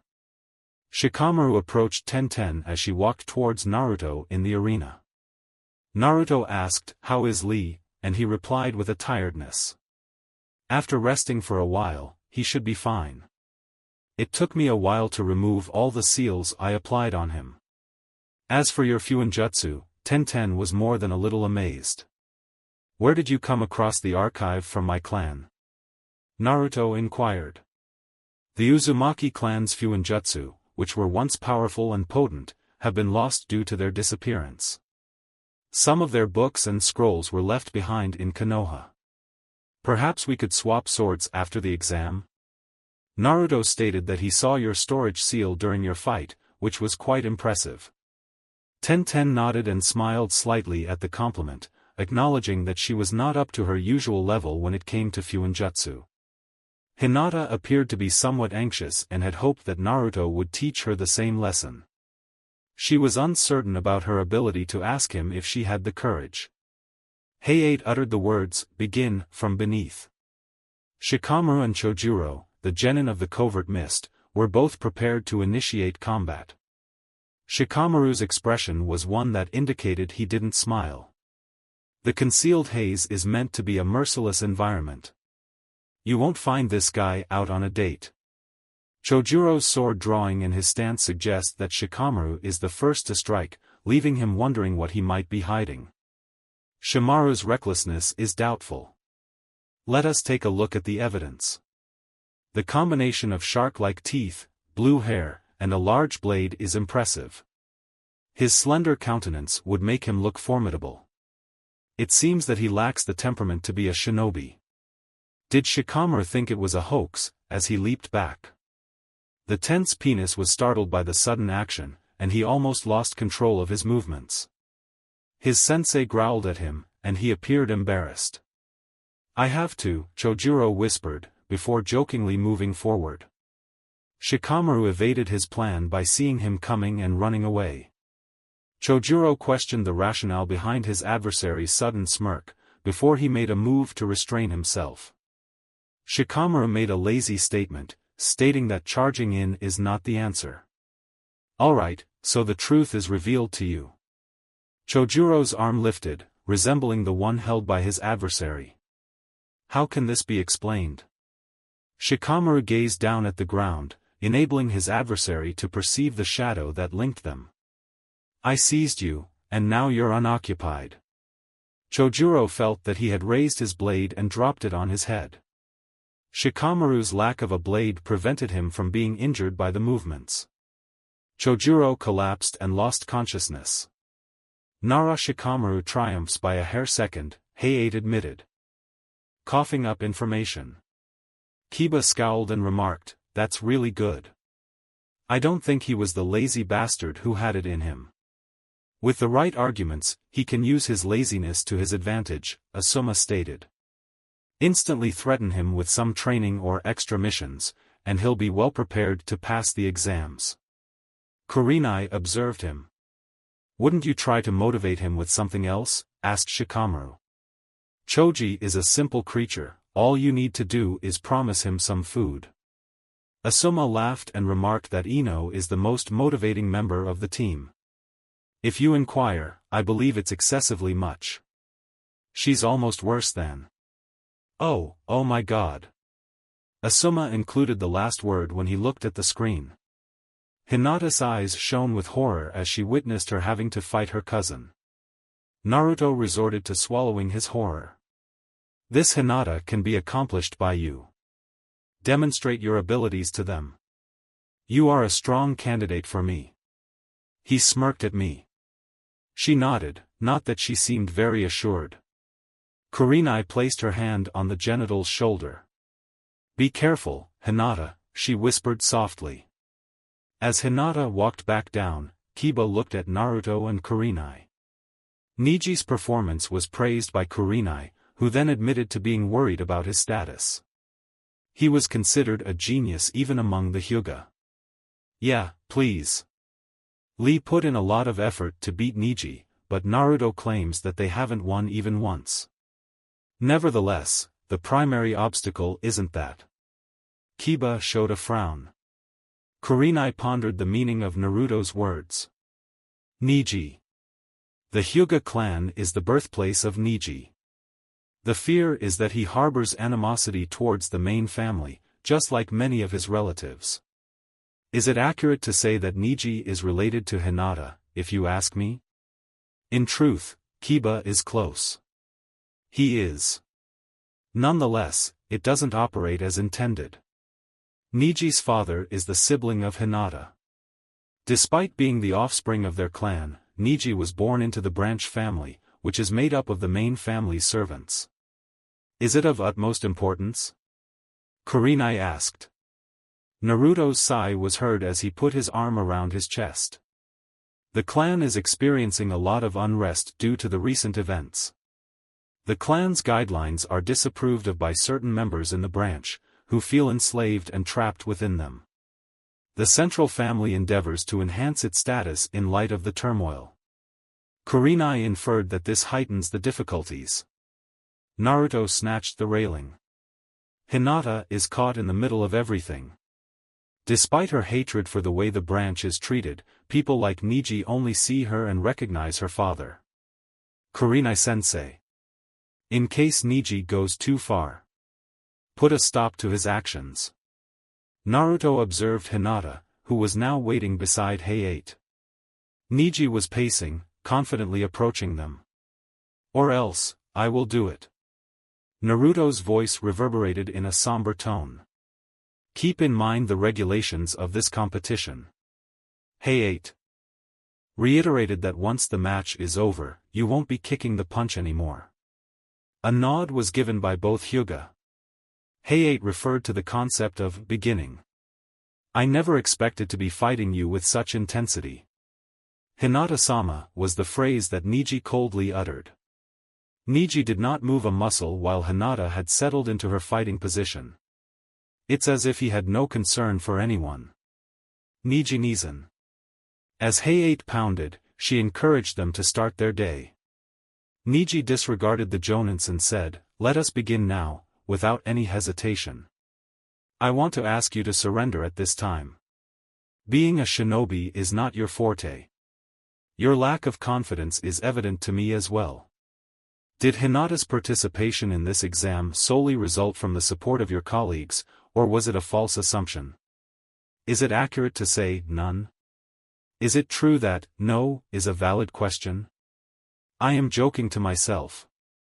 Had no intention of altering anything in sight. Carry it out by myself. To establish oneself. Niji uttered a grunt. I assumed it was just another spoiled fool of the main house. It's even more dire when you consider the situation. You are not as skilled as your sister. Take a closer look at your true self. Those who lose are the ones who will not be successful. Naruto's fists were slowly bending the railing, and Kiba saw that no one can change their personality or strength. In terms of appearance, intelligence, talent, size, and personality. These values are the basis for all individuals who evaluate and judge them.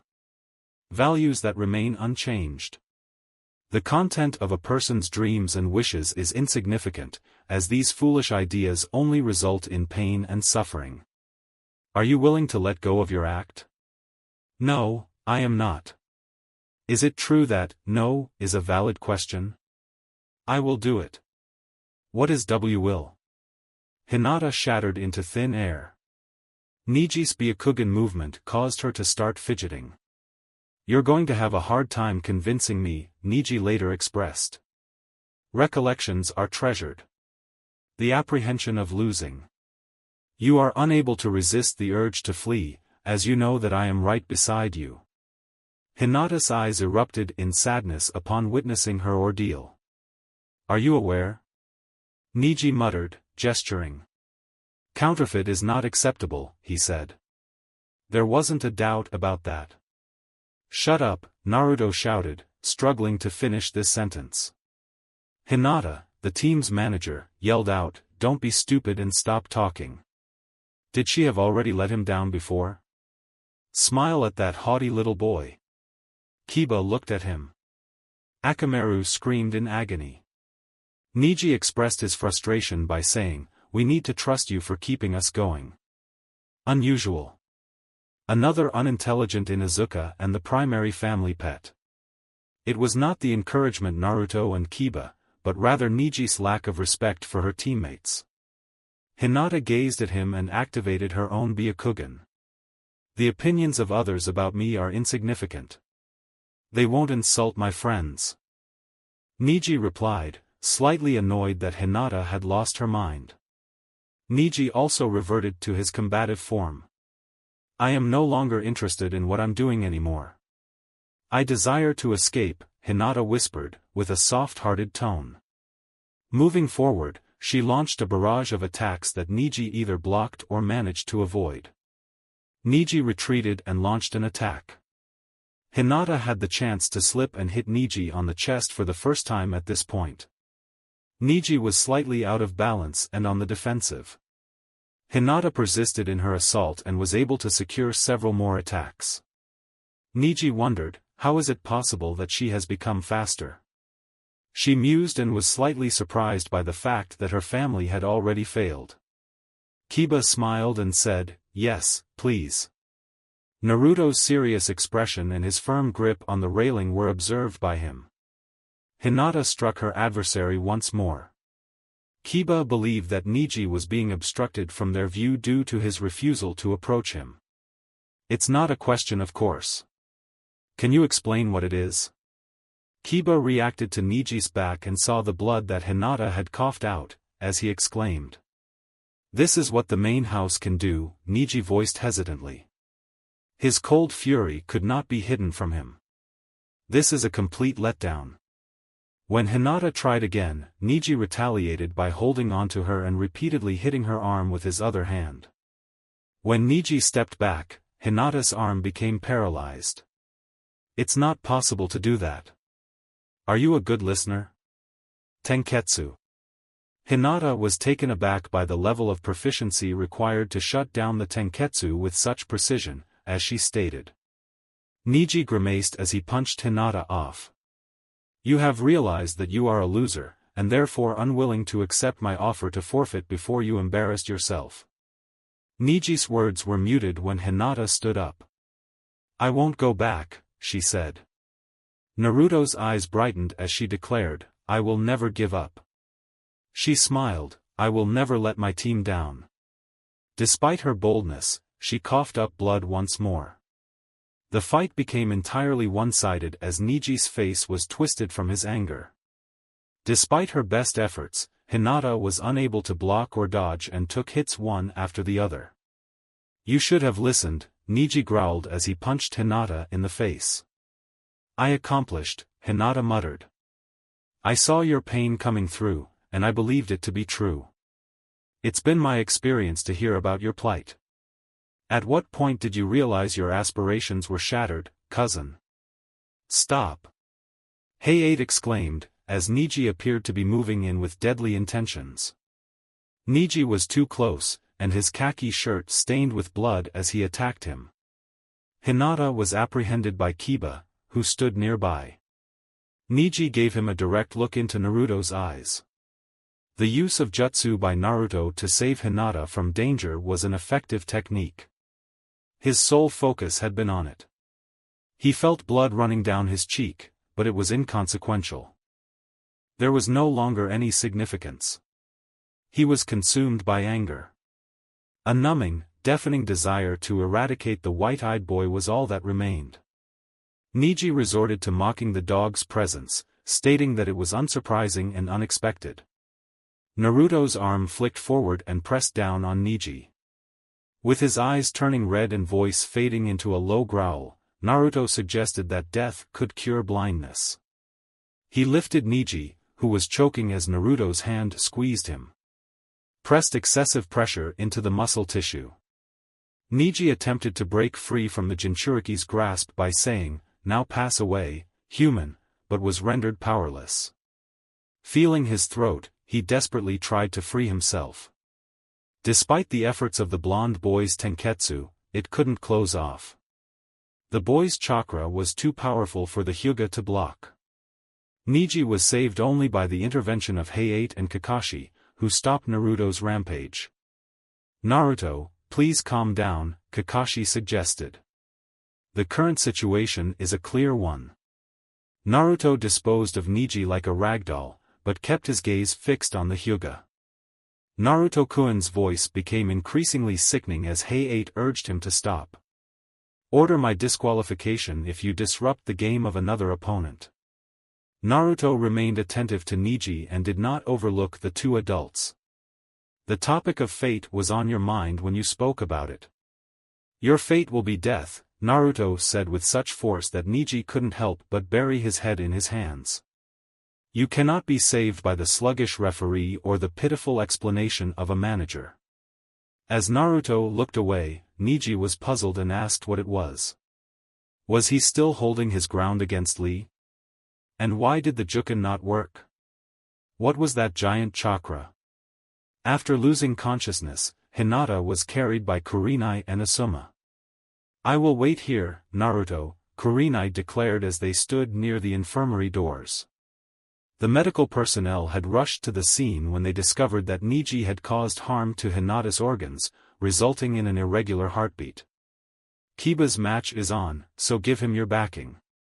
I will be here to wait for any updates from the medical professionals. Kurenai-sensei. Control your anger, Kurenai emphasized. I can understand your reasoning, but Hay-8 could have disallowed you for interfering in another's duel. Naruto's reluctant nod was the only reason he returned to the arena. Kankuro from Suna vs Isane from IWA, Kiba said in an abrupt manner. With a worried expression, he inquired, how is she doing? Despite their assurance that she would make it, there is a considerable amount of damage that has already been done. While attempting to calm his temper, Naruto stated that. Naruto said, are you healed? He was indifferent to his own injuries. Naruto had lost touch with Tenten and Neji, who had both retreated. Despite Naruto's use of force to choke him, Neji still felt pain in his throat. Gaara was unable to hide his madness from Naruto as he stared at him from across the arena. Standing next to him, Temari and their Jonin-sensei looked very uneasy. Likewise, Sasuke was looking at the Jinchuriki with admiration, and Kakashi could not fault him.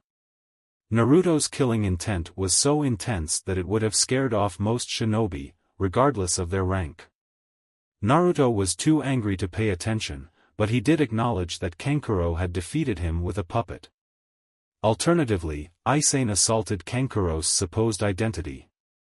When she approached her, Kankuro grabbed her and revealed that he was the puppet, while the authentic Kankuro emerged from the original package. Despite her attempts to escape, Isane was unable to do so. Finally, she gave in, too fatigued to continue trying.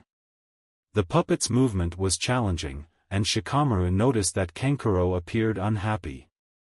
Despite Kankuro's persistence, there was no sign of happiness. As the game came to a close, Kiba and Akamaru leaped into the air. He had only 2 janitors left, and he had to confront Sasuke. The impatience of Kiba and Sasuke were matched by each other's eagerness. Kiba sneered at the dog and asked, what is wrong with Akamaru? If you care, you should have left it behind, Sasuke muttered. Hay-8 shook his head in a serene manner. We can start by letting us know if you're capable of controlling your temper, okay? Kiba replied with a growl. The Jonin, who was coughing, sighed and said with certainty that, let the last match begin. Kiba was already furious with Neji's actions, and now Sasuke had the courage to look down Akamaru. I am presenting you with the following statement, this is my first attempt at writing. Sasuke observed as Akamaru ingested a food pill. What the? Akamaru is his name, so what's the reason behind it? Kiba muttered. Akamaru, here we go again. The dog, which had a wild and red appearance, leapt onto Kiba's back while the latter crouched. While Akamaru yelled out, Kiba growled and said, Beast Effect Ninpu. Sasuke activated his Sharingan upon seeing 2 Kibas standing on top of each other. Kiba and Akamaru appeared identical under the human Bunshin. Sasuke witnessed the chakra revolving around the Inuzuka and their bodies. Kiba yelled, Quadruped no Jutsu, as they both lunged forward. His Sharingan was active, so it was easy to see where he needed to go to dodge, block or counter an attack.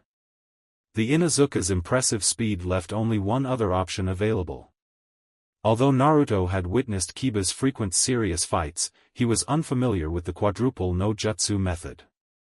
The Uchiha was too slow to be defeated, and Naruto questioned whether it would be a wise decision to exhaust Sasuke, as Kiba's jutsu appeared to have consumed countless chakras.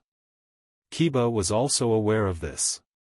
The Uchiha's cry was Getsuga, after he was struck by two tornado-like blasts. Upon landing, Kiba scrutinized his surroundings to ascertain the whereabouts of Akamaru and the Uchiha. Despite the beast effect jutsu's improvement in his senses, the Getsuga always left him feeling disoriented for a few seconds. Kiba's failure to keep the initiative was a crucial moment for Sasuke. He used his Sharingan to knock out one of the two Kibas by glancing at them in the eyes. There's a 50% chance that I will get the right one. It's not a significant factor in any way. Sasuke believed that if they had only one fight, he could easily avoid and defeat him. Despite being a genius member of the powerful Uchiha clan, it was frustrating for him that he had to employ such tactics to defeat someone like Kiba. Nonetheless, in his current state, he had no other recourse but to take action. His objective was to emerge victorious. Naruto's comrade falls to the ground, and he sighed. Sasuke was fortunate enough to have taken a chance and set his sights on the actual Kiba. If Akamaru had been nearby, Kiba could have killed Sasuke since he was using the Sharingan, human body, to kill him. Uchiha Sasuke emerges victorious, Hayate declared. Akamaru regained his fitness and made a dash towards Kiba. As he landed next to his unconscious teammate, Naruto said, "I will take him to the infirmary." Sasuke observed him closely. The individual who had taken away the power he had been granted for a brief period. "Stay patient," Hayate remarked. "Those who have been selected for the third round of exams are all congratulated," and Hokage-sama, Hayate conceded to Hiruzen, who had just appeared at his side. "We'll have the finals in a month," Hiruzen stated. "In the center of Konoha, you will demonstrate the power of your respective nations in front of all those present. Utilize the month off to heal your physical condition and put in effort to train for the challenges you encountered today. The matchups will be revealed at the beginning of the finals." Hiruzen gave a nod to Naruto, eager to take Kiba to the infirmary. Hiruzen said, "May you have a good day and I hope that you are doing well." He looked back at Kakashi, who would need to redo the sealing technique on Sasuke. Kurenai inquired, what took place? She observed Akamaru and Naruto approach, with the latter carrying Kiba. Sasuke. In the ultimate round, Kiba had to overcome him, and Sasuke knocked him out using a genjutsu maneuver. "It's clear to me that it is within my capabilities to resolve that issue." According to her words. Release is the term being used to describe this event. With tears in his eyes, Kiba let out a grumbling voice. "What the? Whereabouts are you?" he asked softly. Naruto's stern statement conveyed that, "You have been lost, pal. You were knocked out by Sasuke with a genjutsu punch," said Sakurada. "Isn't that a devilish illusion? It's a low-cost option."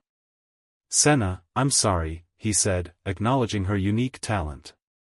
"It worked," Naruto shrugged, "and it did." A medical professional was sought after by Kurenai.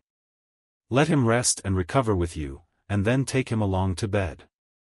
"Kurenai-sama, as I understand it, yes," said the medic. Naruto approached his sensei after Kiba and Akamaru exited. He asked, "What about Hinata?" with a worried expression. "Alright, not yet." Kurenai gave a sigh of relief. A few hours later, they finally received medical attention from a doctor. Surprisingly, Jiraiya strolled alongside the medical personnel. "Kurenai-sama," said the medic, who then bowed slightly. "Last week we are ensuring the stability of the situation, but Lady Hyuga will be spending some time in Konoha Hospital to recuperate from her injuries." Naruto inquired if she was still awake. "What's the severity of it?" "Her organs, particularly her heart, had been severely damaged, and the doctor scowled at the sight, unimpressed by the genitalia's interruption. Jiraiya nodded as the medic looked at him for approval. Although it is too soon to determine, as her recovery will be critical, we are unsure if she can continue to exist as a shinobi. According to Naruto, he said nothing but confusion. What the fuck is about? Kurenai's demeanor was concerning. Jiraiya-sama, can you confirm if this is accurate? She inquired. Jiraiya lowered his head and spoke in a gentle and cautious manner. The damage to her heart is what bothers me, not the other way around. I'm not a professional. It seems to me that she can lead a normal life after this, but if she were to once again push herself to her limits, she may be at risk of death. No. According to Naruto, he whispered. It's not like this. He remarked with anger that, she gave everything and this is how it all came about. Jiraiya nodded in agreement. Naruto, it is a sad truth that this is how the world works. Her strength was insufficient to overcome Neji. However, what is more concerning is that she must have experienced the damage herself. She persisted in doing so. Naruto was prevented from answering by Kurenai, who placed a hand on his shoulder. Is it impossible for a doctor to cure her? She inquired. I'm not in Konoha, stated the medic. Although there is someone who could do it, she departed from our village years ago. That's the reason why I came here. Jiraiya supplemented. Naruto, the situation in Konoha is now dangerous for you, with foreign and Konoha shinobi individuals taking notice of your growth. They will try to use this month as a means of getting rid of the threat they perceive in you, even though the larger audience is still unaware of you, so that something bigger could happen later and potentially harm you. Naruto expressed his anger by asking, what do you care about? Let them be with me, and they will come to me. Jiraiya retorted, I will take you with me to retrieve the only person who can heal your teammate. Jiraiya-sama is the same expression used in Jaien scriptures. Kurenai pondered, do you comprehend? Jiraiya shrugged off the fact that she was the only one who could do such a thing. I'd rather let her be, but this is a matter to be resolved.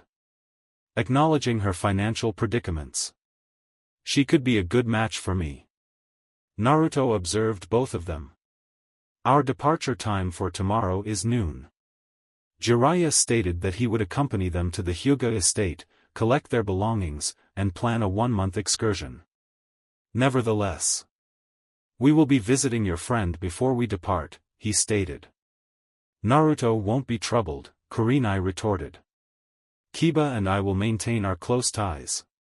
Lady Hyuga's upcoming hospital visit is expected to take place this evening, and the doctor seemed unattractive at first, but they decided to include something else instead. We will ensure her survival without any danger, and we will also prevent her from becoming exhausted. In defeat, Naruto sighed. Ero Sennin, that's a good one. I will accompany you for Hinata's sake. I'm not saying that I won't be training you during this time, Jiraiya said, before grimacing. The Hyuga estate was packed with everything that Naruto needed to go through, and he left. The news of Hinata's injuries shocked Haruki and Ako. Despite his usual calmness and collected attitude, Haruki was visibly annoyed by the branch's behavior. Despite his calm voice, Haruki's eyes were filled with anger as he said, "Coward." A year older than the boy, he can exhibit a talent that has not been witnessed by the clan in decades. Ako attempted to soothe him by revealing his actions, knowing that the excitement was detrimental to Haruki's well-being. Ako, I cannot be silent about this. The increase in distance between the main and the branch will only intensify. Despite the lack of concern from the main clan, Hinata-sama will still be considered an insult. Naruto's expression provoked a frown when he looked back at the words. What was the reason for Hinata's constant dissatisfaction with the main family? Why did everyone seem to be against her? Despite her efforts, she never expressed dissatisfaction and did it without hesitation. Moreover, she was pleasant and caring, traits that are essential for any leader. Like the third Hokage. According to Naruto, she was the most powerful kunoichi of his time, but he believed that she would not be convinced by his statement.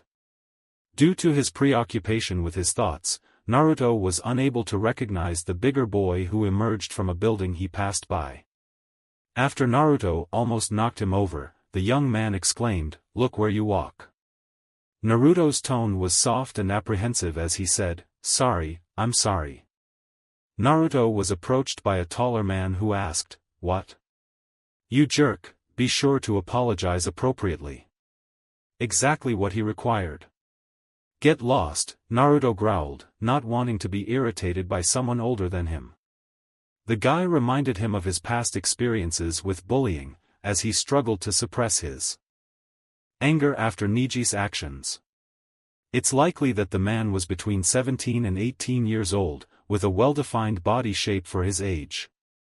However, he was not out of place in terms of his physical appearance. There was no head protector present, and Naruto did not perceive the young man's motion as if it were a shinobi. He held on to Naruto's shoulder as he watched him walk on the floor. "When did you say you could leave?" he quipped, trying to force him to answer. The young man realized that Naruto was a shinobi and that genin were not permitted to harm civilians, so did his lack of respect for those without ties to their clan. The young man smirked and hit his right hand. Screamed in agony as Naruto seized his fist. "I advised you to leave now." Naruto's growl was heard by a live audience. He declined the opportunity to go to Hinata while he had the chance. "I want you to stop trying like this," a woman said. Naruto turned around to discover that the bully had armed himself with a knife, but Hyuga Hitomi and two of her guards stood beside him. She softly but decisively stated that it is a crime to attack shinobi of the leaf. "If you don't leave now, you'll be held accountable."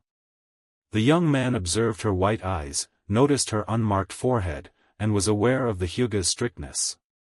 He opted to leave when he had the chance. Hitomi lightly reprimanded Naruto, saying, "That's not the best way you could have managed that." "Hitomi-sama, I want to apologize," he said. "Is it your intention to visit my daughter?" Hitomi questioned. "She has not yet awakened, despite her previous sleep."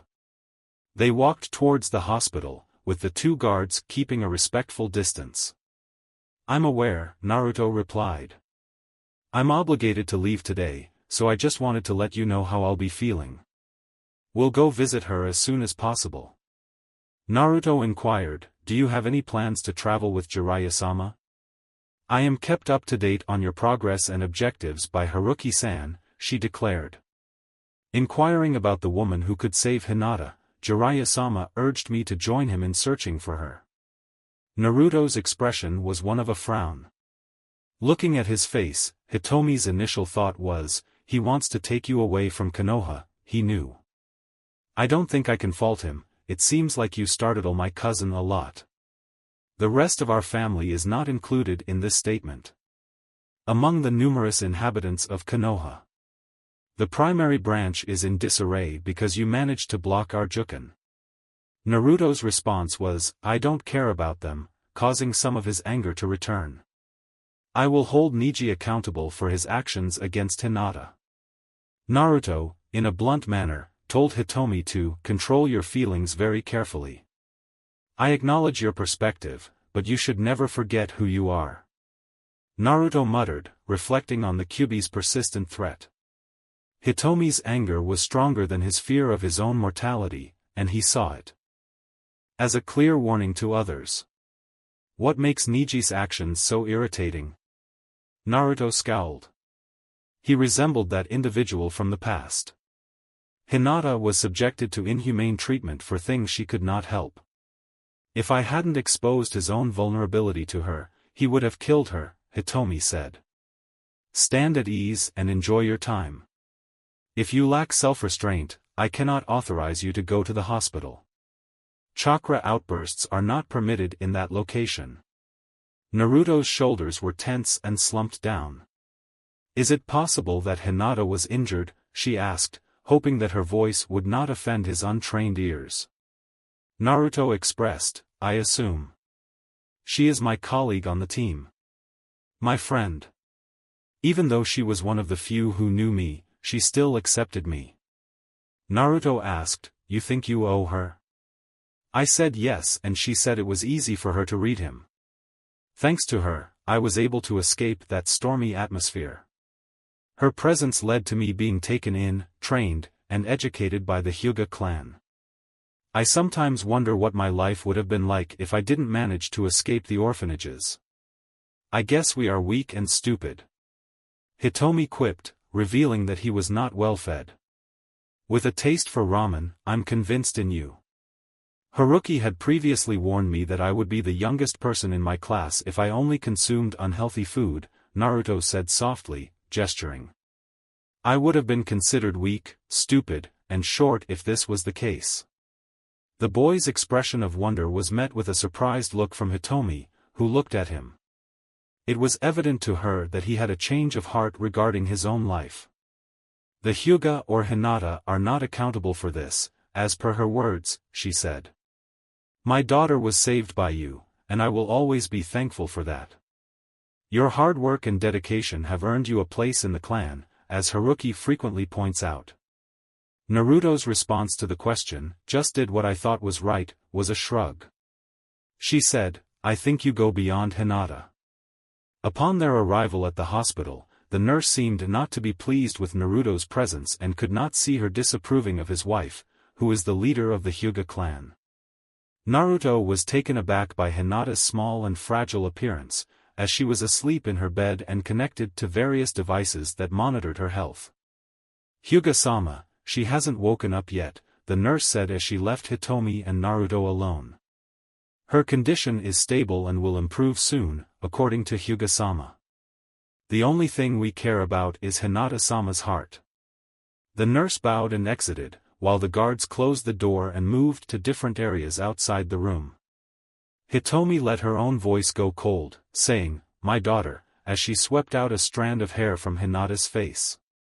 Naruto was too heartbroken to share any words with the world.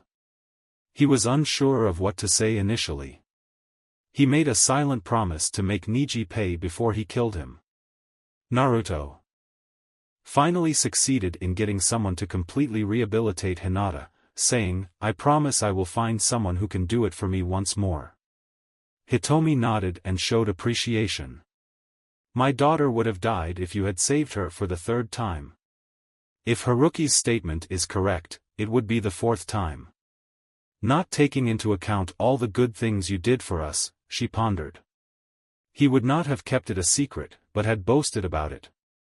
Your burdens would be too much for any other person to bear, and I wish I had the power to repay them. Naruto suddenly rose from his position, causing Hitomi to shift his focus away from Hinata and open the window. Naruto softly reassured that he would return, jumping out of the third-floor window. Following his word, he returned few seconds later, on the back of pale-faced Konohamaru. They were soon trailed by Chie. Naruto stated that he sent a clone to fetch flowers. The nurse refused to allow the cat in, citing her, he said. After meeting Konohamaru, the clone proceeded to give him flowers and disperse so I could learn about the situation. Hyuga-sama, I apologize for entering this way, and I'm sorry, but I couldn't find the courage to do it, he said. I am going to depart without delay. Hi, I request you to stay, Hitomi said softly. Hinata had told me about you before I knew him. Konohamaru gathered the courage to look at Hinata, who was unconscious, and his pale face turned green. I can't say it enough. Can you explain what I am? He stumbled, says his name. Hitomi stated to the pale boy, Hinata will cure you. The flowers were given to her by Konohamaru. Naruto nodded and presented him with a purse filled with coins as Hitomi proceeded to place the flowers in vases. The clone inquired of Konohamaru if he could guarantee that the flowers in Hinata's room were regularly cleaned outside. The determined boy believed that Naruto Niken was unable to perform his duty when he was on a mission. My first task is on the table. A few minutes later, a guard arrived at the door. Jiraiya-sama and Hitomi-sama have arrived and expressed their intention to enter. According to her, it's fine to let him in, she said. Hitomi leaned down and said, Jiraiya-sama. Jiraiya bowed down and said, Hitomi-sama, feeling embarrassed that a Hyuga would act so modestly towards another person, particularly one of her own. Naruto, are you up to it?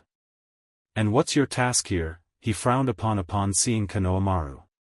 Konohamaru aided me in getting some flowers in, as Naruto shrugged off the situation. Yes, of course. He stooped, I am prepared to depart. Good, Jiraiya remarked in a grim tone. Hitomi-sama, we will be back in the month. It is important that Hinata doesn't get overwhelmed by stress. I've made sure Hinata's sensei and teammate are watching her closely for any potential threats. Kiba will be brought to our adjacent room, claiming to have sustained an injury during the exams. I'll be a regular user of the platform. Chia chimed in. The other is a different matter. What's the matter? Naruto inquired. He chose not to discuss Gaara with the others. In response to Jiraiya's statement, Yujito has taken a pledge to assist in the defense of Konoha, and we have also received calls for the return of several jonin. Konoha will remain in safety if we are not present. Now that Tsunade-sama is here, do you think she will stay in Konoha? Pressed Hitomi. Jiraiya halted his gaze. He assumed he should not have been taken aback, given her consistently sharp cognition. I am uncertain about what my ex-teammate's intentions will be, but I am hopeful that she will remain during the remainder of the exam. Hitomi nodded and acknowledged that the presence of two Sannin would be enough to intimidate most attackers, even if she were unwilling to take action. Hitomi had witnessed an unusual level of agitation during the exams, and although she was not fully informed, it appeared as though there was a conspiracy surrounding the last Sannin. I hope that both of you have a good fortune. For the cause of Konoha. Even more importantly, for the betterment of my daughter. We will ensure it, Naruto stated in a harsh tone. She has the ability to heal Hinata, even if we have to bring her back to Konoha. Chia lifted Naruto's shoulder and whispered in his voice. She said, don't worry about your girl, Two Legs. I'll be present to watch over her. The Two-Leg would not be risky enough to get close to her, I swear. Chia expressed gratitude by petting her on the head. The answer is, so what, exactly? Naruto inquired about the woman they were after leaving Konoha with Jiraiya. Who was the person we were pursuing? What is the appropriate response to that particular query? Jiraiya's expression was a grimace. Being a genin since I was young, she was my teammate. Are we still working alongside Orochimaru like the snake? Exactly. Jiraiya nodded and acknowledged Hokage-sama as our sensei. In due course, we all developed significant strength and gained fame. The period was marked by the occurrence of wars. That's when we got our nickname. When Jiraiya reflected on those moments, he smiled. The story of Tsunade is worth mentioning. She possesses the same level of strength as I do. Furthermore, she is regarded as the most exceptional medical nin of all time. There are those who claim that she deceives the death, he joked.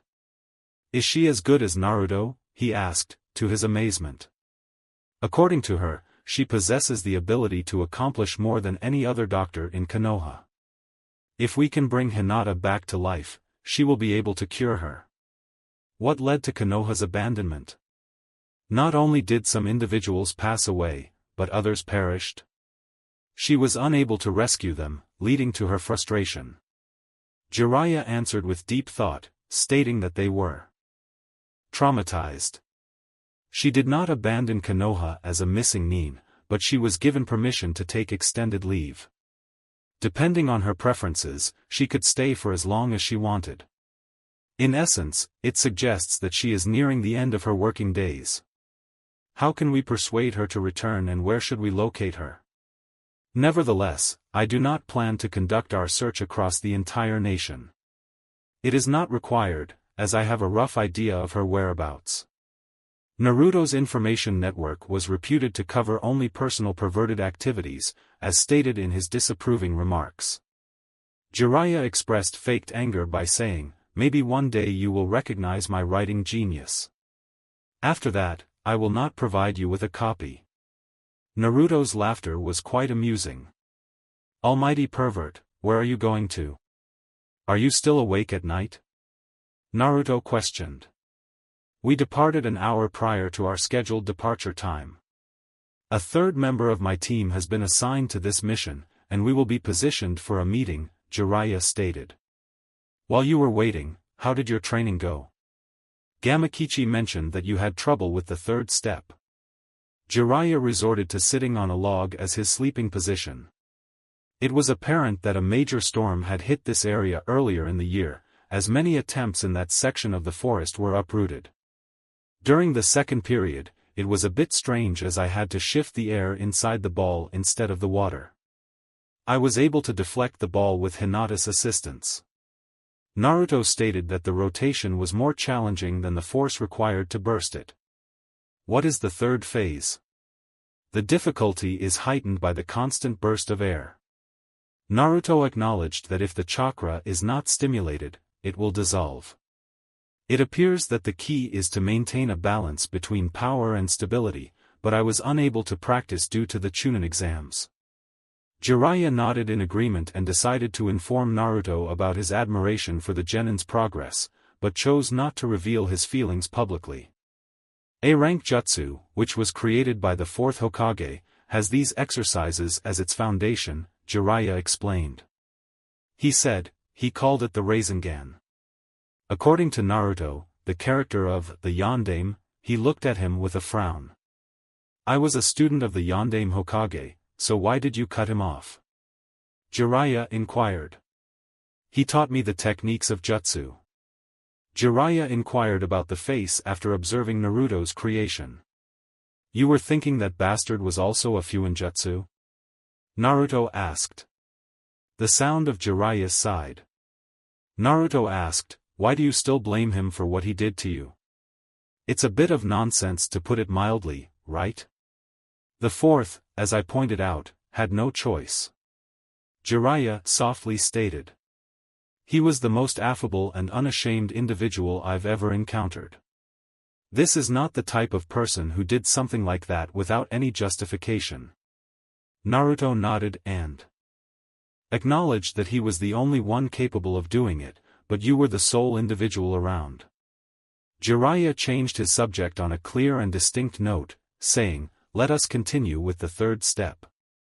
Naruto inquired about his fuinjutsu training and expressed satisfaction with it, stating that it is very good. "I've enhanced the infernal seal and discovered new methods to attach seals to other individuals using Kage Bunshin." Jiraiya was elated to say, he said.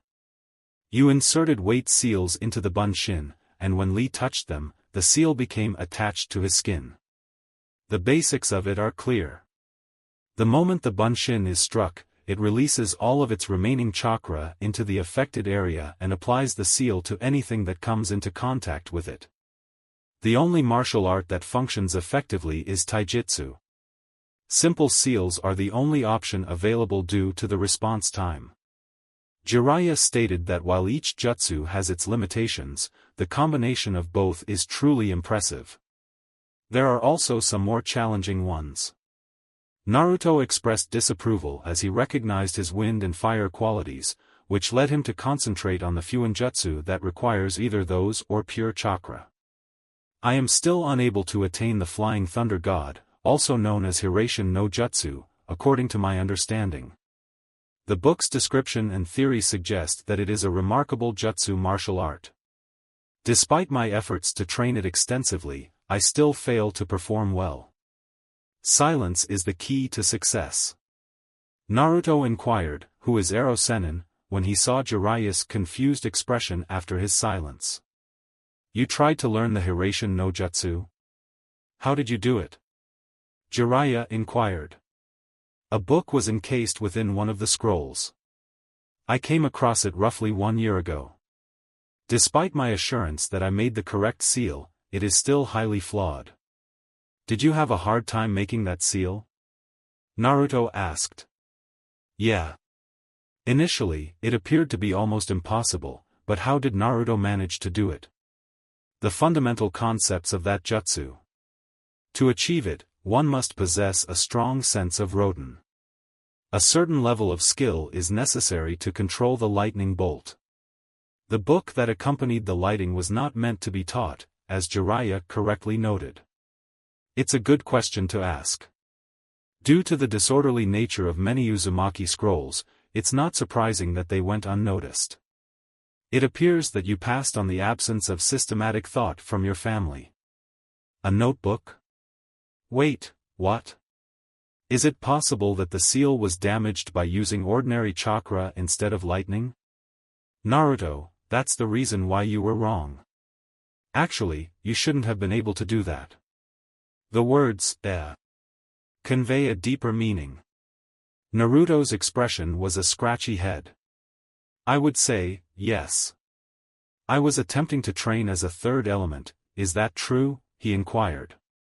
Jiraiya scouted his pockets, and after some complaints from his pack as well, he finally gave Naruto a few chakra papers, saying, here's where. Induce the same chakra pattern as for the Hiraishin seals by charging it. The papers were only broken or incinerated in the beginning, but the 11th paper piece faltered. Jiraiya sounded like a little bird, impressed. You're a bit of an audacious kid, right? Naruto was unable to comprehend the question and believed Jiraiya mocked him. Most jonin find it challenging to master two nature transformations adequately. Jiraiya expressed his amazement, which Naruto now can clearly see. And you're in the right. Without realizing it, you were getting ready for a third. Naruto was too embarrassed to respond with a response after receiving praise. I had the thought of assisting you in training the Rasengan, and I was not satisfied with the outcome. Traveling would make it easier to train your lightning skills. Toss some leaves into place and try to replicate the process you just did with the chakra paper. Jiraiya inquired if he could retrieve the items left in the chakra paper. Those items come at a high price, but also offer significant advantages in terms of practicality. It is almost impossible to imagine that he is starting to learn both of Minato's typical moves at this age. It's no surprise that the Hyuga Guardian has such a high regard for him. According to Jiraiya, this is a rare and unremarkable example of raw talent. If Naruto had not received any form of education, he would still be considered an exceptional shinobi. By using the Hyuga, he was able to build up his strength. Haruki's argument was accurate, as he believed that teaching him to control his power would be sufficient to transform him into a monster, without even considering the implications. Naruto sent out a group of 12 clones to gather leaves and practice his techniques while waiting for the contact to emerge. Simultan he called for Gamazu. The toad, with its slender silver coat, was as forgetful as it ever was, and it took a few seconds for him to realize he needed help. The big horse-like toad inquired, Naruto-chan. Is it you, too, that Jiraiya-chan? Good morning, Gamazu-san, Naruto said softly. Jiraiya nodded and smiled, but remained silent as he knew the toad was not particularly fond of him. What led Gamazu to summon me, was a curious question asked by the character. Jiraiya-sensei discovered the reason behind my Hiraishin seal's inaccuracy. What was the issue? They needed a lot of Rorten mastery. Lightning is a term used to describe the use of light in various settings. Let's take a closer look at this. The toad pondered, I beseech you. Now that's a reasonable conclusion to draw from, I suppose. Connect 2 points using lightning, and create a path to move on. The mumblings of the elder toad did not make sense in Naruto's eyes, as Gamazu was often lost in his own thoughts. Stay busy, the toad opened his eyes and said. Naruto shrugged off the question, do you use a third element already? Jiraiya moaned, he was completely unaware. Excitingly intriguing. Gamezu commended Naruto for his exceptional abilities, particularly as a child. It would also give you the opportunity to learn the Raiton-style Fuinjutsu. I think I should inform Fukasaku-sama and Shimamasa about your progress. The toad looked at Jiraiya with a wide beard. That's a good idea, Jiraiya suggested. The plan could be initiated a year earlier as we are moving ahead with schedules. Gamezu nodded and stated, I am sure they will be happy to hear about Naruto-chan's progress. If you were to arrive in Myobokuzen, it would indicate that you would be well welcome. After the toad called for summoning him, Naruto asked Jiraiya to return. What's your position? The toad's abode is known as Mount Myoboku, Jiraiya declared. The habitat of the toads. With time, you will be able to train at that location and acquire senjutsu skills. Naruto's expression was one of a frown. Naruto recollected that Yujito-san had already discussed strategies for controlling the Kyuubi, did you? The Sanin's worldwide recognition is attributed to the teachings of senjutsu, as Jiraiya stated. If you possess the ability to learn it, your power will experience a significant boost. It is highly challenging to gather and control the Sage Chakra, as stated. Not to mention that it is extremely perilous. That will be clarified to you at a later time. Until then, we must extend our greetings to our companion. Now she's getting closer and closer with each passing day. A concealed person appeared at the spot where Naruto and Jiraiya were waiting, within a minute or so. What's the outcome? Jiraiya inquired. I was a little behind schedule, the unnamed individual replied. Enko-san commanded me to travel elsewhere to prevent encountering anyone else. Karen took off her cloak. Afterward, it was a breeze to locate you and your partner. She mentioned that both of you possess a considerable amount of chakra. Naruto declared, Karen. Following that, he shared a laugh with his peers. The task of locating the Tsunade woman is no longer challenging, as it was not difficult for Naruto, Jiraiya declared. The moment when we convince her to go with us is the crucial step, she said. She expressed her boredom as a sign of being bored. The level of boredom is extremely high. Her colleagues were absent, practicing with their senegades or their clans. She, who did not pass the exam, was left behind. She was alone, and her parents were also occupied with their jobs. Sakura remarked, it's common for me to fail when I have to fight, as she gently moved her body. Tired of her parents' hysterical behavior, she wandered around the town. Despite her body healing, she still had a lot of pride to show for it. Someone called her and said, Hey, billboard brow. Looking behind her, Sakura realized that she had already passed the Yamanaka flower shop without even looking. What about Ino Pig? Sakura asked, but it wasn't entirely unfriendly. With a worried expression, Ino asked, Are you all alright? The sound of Sakura's sighment was heard. I'm not concerned, just bored. Kakashi and Sasuke are no longer together, they didn't say a word. Shino's speech is minimal, but he did confirm that a portion of his training will be with his own clan. It's a good question to ask. I can't help but think back to the times when Naruto was around, even though everyone else was busy with their tasks. Yeah. It's likely uninteresting. I'm curious to know if Asuma-sensei can come join us. She stated that Choji assists in training Shikamaru and herself. Are you confident that it is? I have a goal in mind and I need to find something to practice my jutsu, Ino said before interrupting her. Her expression changed to him again before she frowned. What? Sakura inquired of the boy who had walked towards the flower shop. He's been buying flowers every 2 weeks, Ino said. Kid, can you please buy your girlfriend some fresh flowers? She yelled. The elder girl's statement left Konohamaru looking embarrassed. Why not? He inquired. This is my obligation to Niken, he stated with a sense of pride. Sakura questioned, Are you shopping for flowers with your brother? No, Konohamaru replied with a shiver of surprise, as if to express his disbelief that the older girls were so foolish. Holding a small frog-like wallet, he said, Niken asked me to make sure she has fresh flowers. Naruto's wallet is what Sakura told Gamachan. You're aware of Niken? Konohamaru became more animated. At the academy, we were among his classmates, Ino said, before Sakura would have to admit that she had been his teammate. Konohamaru nodded as he spoke. Why did Naruto ask you to buy flowers and who is it that Sakura asked? Hinata-sama is hurt, Konohamaru whispered softly. Fresh flowers help to maintain the freshness of her room in the hospital. Ino and Sakura were amused by the boy who asked me to help with a bouquet of flowers, which Niken loved so much during his mission. The boy said goodbye with happiness and quickly headed towards the hospital, but mindful of spoiling the flowers. Ino's mother remarked with happiness that Konohamaru-chan is now becoming as trustworthy as his grandfather. Ino was blunt and asked, Who am I?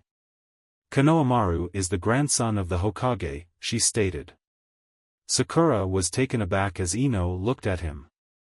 Sakura inquired if Ino had any plans to visit Hinata this morning. It's likely that she was just as disinterested as we are in our pursuit of something. I've had a lot of visitors, Kiba said, gesturing to the pair of kunoichi in the hallway.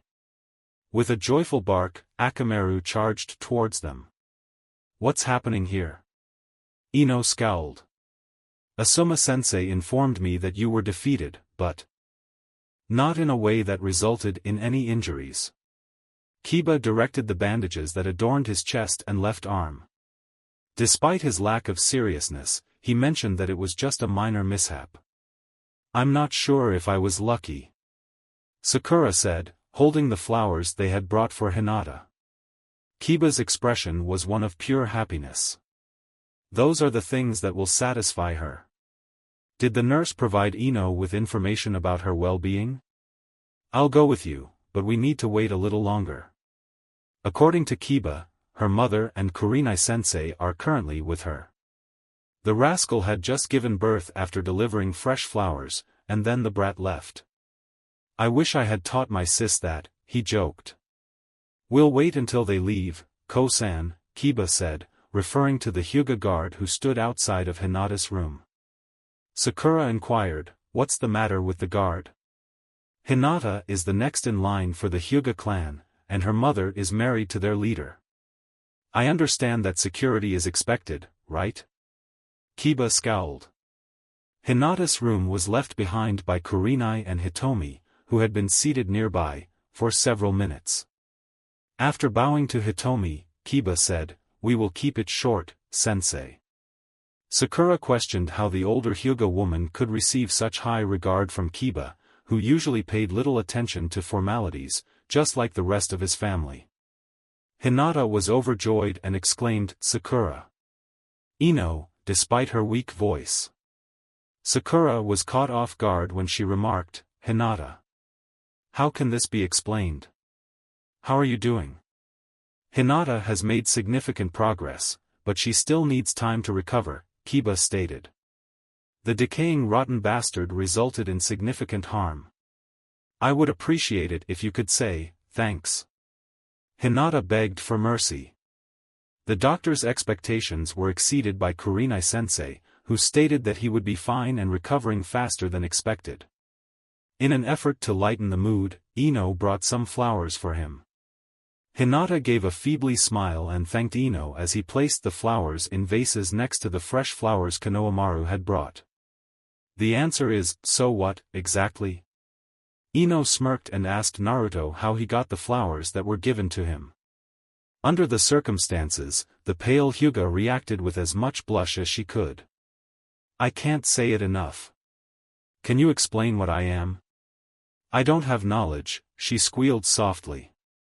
When I woke up in Konoha, Naruto-kun had already left, and Kananama-chan claims that he is only following orders from his son, but has not disclosed who it was. Despite knowing that the man was shy, Ino expressed disappointment over not receiving any new information.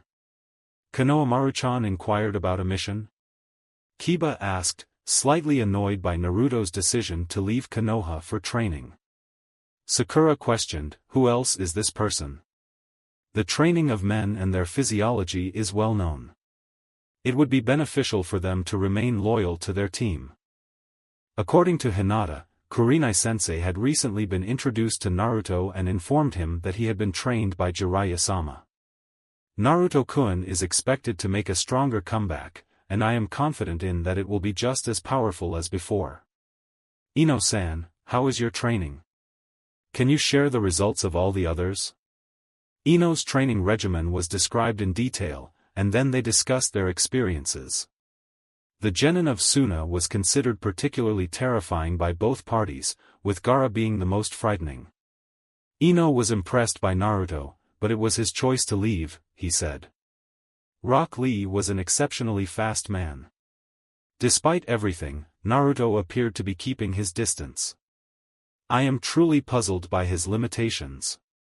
He's transformed into a completely different person, she exclaimed softly. She asked, what, based on the other's perception? Naruto is the brand that people are most drawn to, and it's evident from his impressive record of victories. Sakura initiated the process. Naruto's shinobi skills make him stand out as a unique stalwart. Sasuke was always regarded as the most outstanding student in our school. Despite this, it seems that Naruto has never been taken seriously. Hinata stated that Naruto-kun undergoes rigorous training. Naruto's work is more demanding than that of Uchiha, despite not being granted special abilities. Kiba expressed his confidence in his teammate and stated that they cannot compete with Gaara on the same level. Possessing a sense of pride that could have resulted in 2 near-death glances. Sasuke needs to focus on his training, Sakura sighed. Naruto has become his obsession, especially after his defeat. Ino posed the question, do you think we've lost, with a sharp expression. The rumor about Naruto leaving Team 7 and attacking Sasuke-kun was the most likely to happen, Kiba stated. Naruto doesn't resort to violence without feeling offended. Hinata's silence was interrupted as Sakura nodded in her hospital bed. Ino asked, why, with a soft voice. Sasuke-kun. The aspiration of Sasuke-kun is to attain supremacy over the others. Naruto seemed to have the ability to beat him with ease, as Sakura pointed out. Sasuke-kun was livid and the incident caused him to feel angry. While on a mission in the Land of Waves, Naruto managed to defeat someone but refused to kill them for some strange reason. Despite Naruto's interference, Sasuke attacked him instead of following his refusal to complete the task. It's a bit ridiculous, Kiba declared. Uchiha's pride is out of control, as you may have sensed. His constant behavior was characterized by the belief that he was superior to everyone. I am frequently referred to as the dead last. He added in a diachrony, never forgetting his animosity. The nurse opened the door and seemed annoyed. Hyuga-sama must rest and unwind before returning to the wild. You can come back tomorrow, but you must not have more than 3 guests at a time. The woman's stern gaze caught sight of the genin, who then left after bidding goodbye to Hinata. Upon returning to his own room, Kiba was asked by Sakura why he had come. Kiba exhibited no movement as if he were injured. After leaving the hospital, a woman called them and exclaimed, Ino. Sakura. They were approached by Tenten on foot. Ino said, we just went to Hinata, did we also go on another visit? Are you at Lee with Gai-sensei? Asked the tomboy Kunoichi. It's safe to say that Lee should be discharged from the hospital in a few days, she said cheerfully. Gai-sensei's training schedule has turned into a pitfall, leaving everyone else in disarray. The smile of Tenten disappeared. His father and he are both training at the Hyuga estate. Niji vowed Gai-sensei that he would not lose his temper over the conflict between the main and branch families. Gai-sensei was left feeling pretty disappointed when she showed her whereabouts to Sakura and Ino by pointing. Sakura and Ino nodded off. Tenten concluded, it's safe to say that the Senega doesn't mind Niji training alone. Despite his reluctance to acknowledge it, he remains unconvinced. I suppose it wouldn't be youthful. With a slight frown, Ino stated, I'm glad I didn't have to contend with Niji in the finals. Tenten scowled, I think Gaara is worse off. Lee's movements were unmatched by Naruto, who has never exhibited such strength in his body like they do now. Petty saddened by the fact that Lee lost his life despite carrying himself to death like that. Naruto's victory over him is beyond belief for me. It was only a matter of time. Tenten's voice was so powerful that she couldn't resist her admiration. We're not going to all be able to win, Sakura said, half blindly. The smile on Tenten's face was a constant source of distress. Ah, you are correct. I have to go and get some weapons from my dad's place before I can start training again. I don't want Gai-sensei to look me up again. Ugh, no. It's not the first time that Karen has expressed her desire for Kiba-kun to be present. The only thing left for you to do is to continue with your daily routine. Additionally, it's important to note that you train as well. Jiraiya's expression was repressed as he asked, how does Kiba miss you? It wasn't long before Jiraiya discovered that Karen was receptive to jokes about Kiba or Akamaru. Naruto failed to spot the joke, despite his habit of bothering Karen as much as the old man did. Jiraiya found the situation amusing as the genin was completely unaware of the feelings others had towards him. It's not working as it should, Naruto expressed his frustration. Despite being instructed by Jiraiya on how to improve the third step of his training for the Rasengan, Naruto still couldn't control his chakra. Jiraiya recognized that the Kyuubi's influence was the cause of the problem and emphasized the mastery of Naruto's lightning release. According to Jiraiya, Naruto had to resolve the entire situation with Niji before he could complete the Rasengan. Naruto's success with the lightning release was a relief, as he could wrinkle leaves in mere seconds without any warning, while accidental leaf splitting or burning became less common, indicating his control had improved significantly. Jiraiya expressed his happiness by stating, be content that things don't go as planned.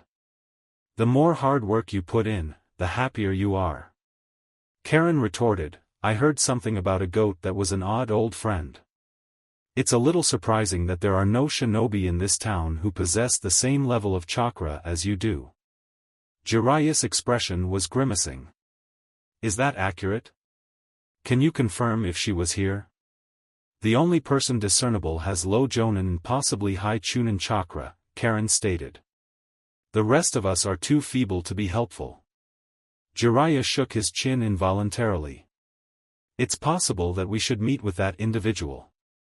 It's conceivable that Tsunade is using her power to suppress or obscure her identity, possibly to avoid detection.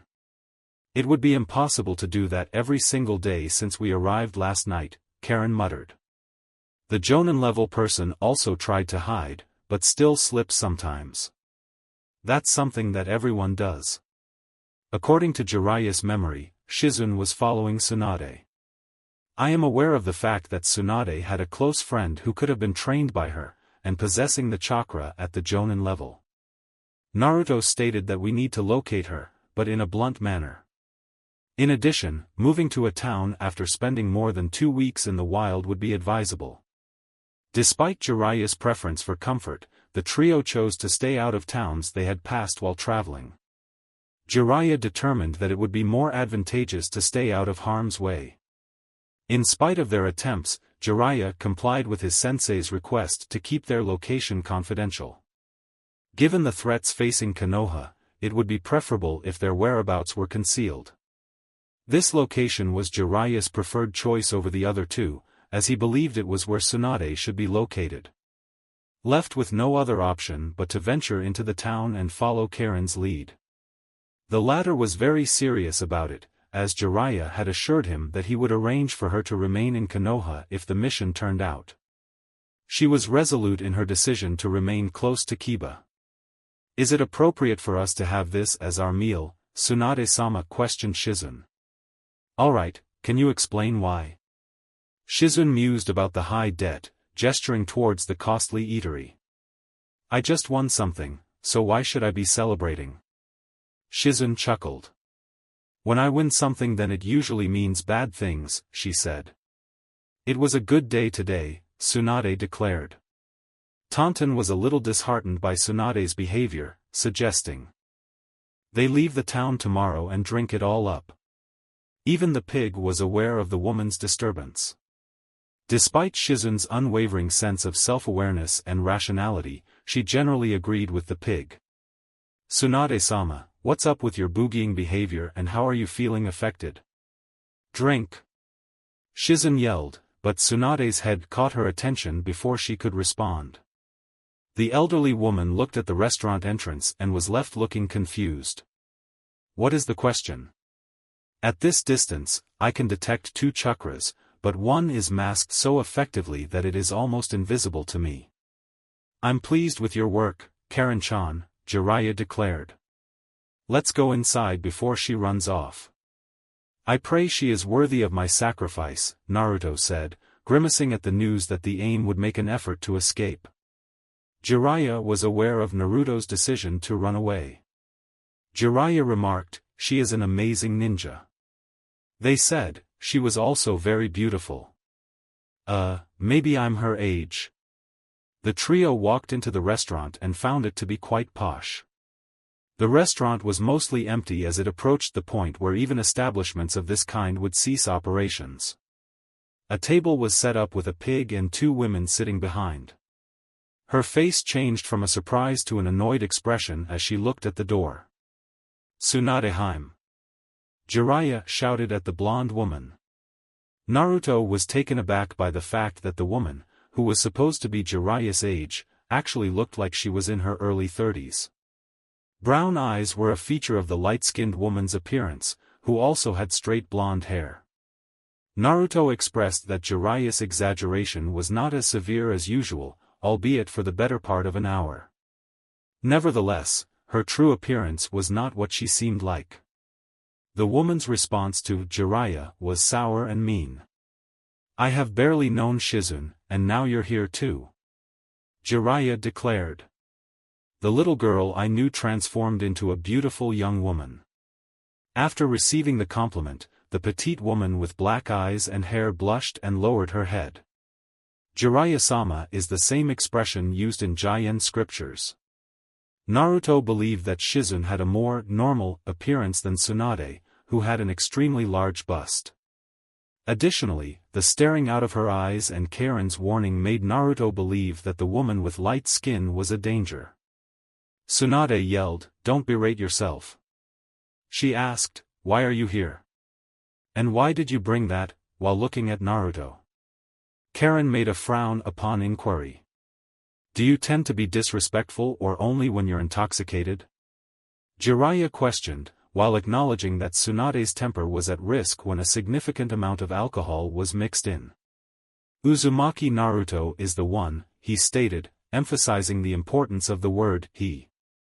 Although we were searching for you, we found a girl named Karen who has spherical ability, he said with false confidence. Who cares? Said the heavy-breasted man with a large chest. What's your reason for being here? Jiraiya inquired. Me, please, she replied. I'm here because Naruto needs you, regardless of the reason. She said, you help him out, but you don't care at all. Or any Senate person, such as the sensei. It's over by now.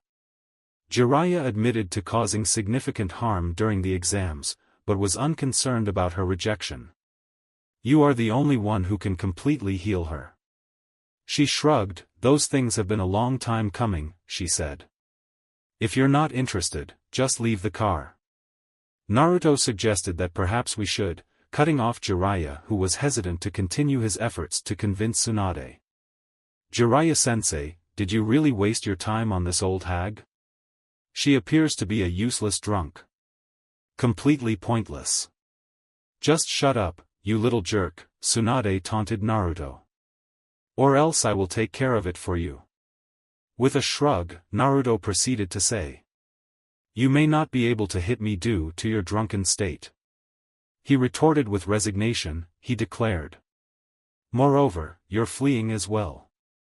If someone was a coward, why would they be afraid? Jiraiya sighed. Naruto, take a break from the grind. Tsunade's daughter, Hyuga Hinata, who is the heir of her clan, was among those who were injured. I'm confident that if you spared her, they could provide some assistance with your financial problems. Shizun seemed optimistic, but Tsunade reacted with ridicule. Jiraiya, do you think I can be someone else if I fix myself? And what's the reason behind it? I informed you, I am no longer interested in what you were up to. I have witnessed an excessive amount of it. Jiraiya, who had a better understanding of Tsunade's past than anyone, rubbed his forehead in recognition. Naruto was unaware of the information, and Jiraiya doubted his interest. Naruto retorted, you've just run off and found Sannin one of the greats. Dealingly beautiful. Although Orochimaru was considered a true shinobi, this old Bachan did not fit the bill. The narrowness of Tsunade's eyes was evident. Brit, how would you describe us? Jiraiya asked, and then in the same exam Naruto and Orochimaru came up to each other. The sensei is anxious about him being present and the fact that Tsuna's Jinchuriki is not stable enough. We were ecstatic to see you return, even though Hinata was our primary reason for coming, Tsunade said. I conveyed to both you and the old goat that I had reached the end of my healing and fighting efforts. Take a walk, and don't be intimidated into it. The sudden release of chakra by Karen, Shizun, and Taunton the pig surprised them all. Naruto found it amusing and laughed at her. Her chakra appeared to be a joke, as if she were trying to make him laugh. It was actually comical to him. Nevertheless, there had never been any attempt to intimidate him with such tactics before. Bachan was ridiculed by Naruto. Jiraiya screamed, why do you use a small amount of chakra to scare us? Is that really sobering? Repeal not yelling at her. You shit, you drunken girl, Tsunade exclaimed, not wanting to let her anger escape her grasp. No matter how much you are a monster, I cannot make you serious. Naruto asked, are you imagining an old woman who is too busy to even consider her regrets? Or do you think so? Regret? Tsunade growled as she stood up and hugged Naruto by his shirt. Even though Naruto almost lifted him off the ground, he only looked up at her. If you're familiar with me, you should also recognize that I have some regrets, he said softly. Tsunade-sama, if you haven't heard of this before, please reconsider. Not in this place. Shizun made an effort to obstruct control. Tsunade spotted the waiter, who was too scared to speak up. Excuse me, we'll leave this to the professionals. Now, I'm bringing Naruto back to his feet, she said. Shizun implored, Tsunade-sama, don't do it, in a desperate plea. Shaking his head, Jiraiya placed his hand on the young woman's shoulder. Believe me, it's pointless at this moment, don't worry. Tsunade, I'm not bothered about engaging in a small duel with Naruto. I won't permit you to put his life in danger. Let's keep it together, unless you want to confront me, he said in a dark tone. Her knowledge of her former teammate convinced Tsunade that he was not the type to make baseless threats. She nodded once, accepting his conditions. Don't worry, sensei, Naruto said indifferently. All I need to do is make the old bat go serious.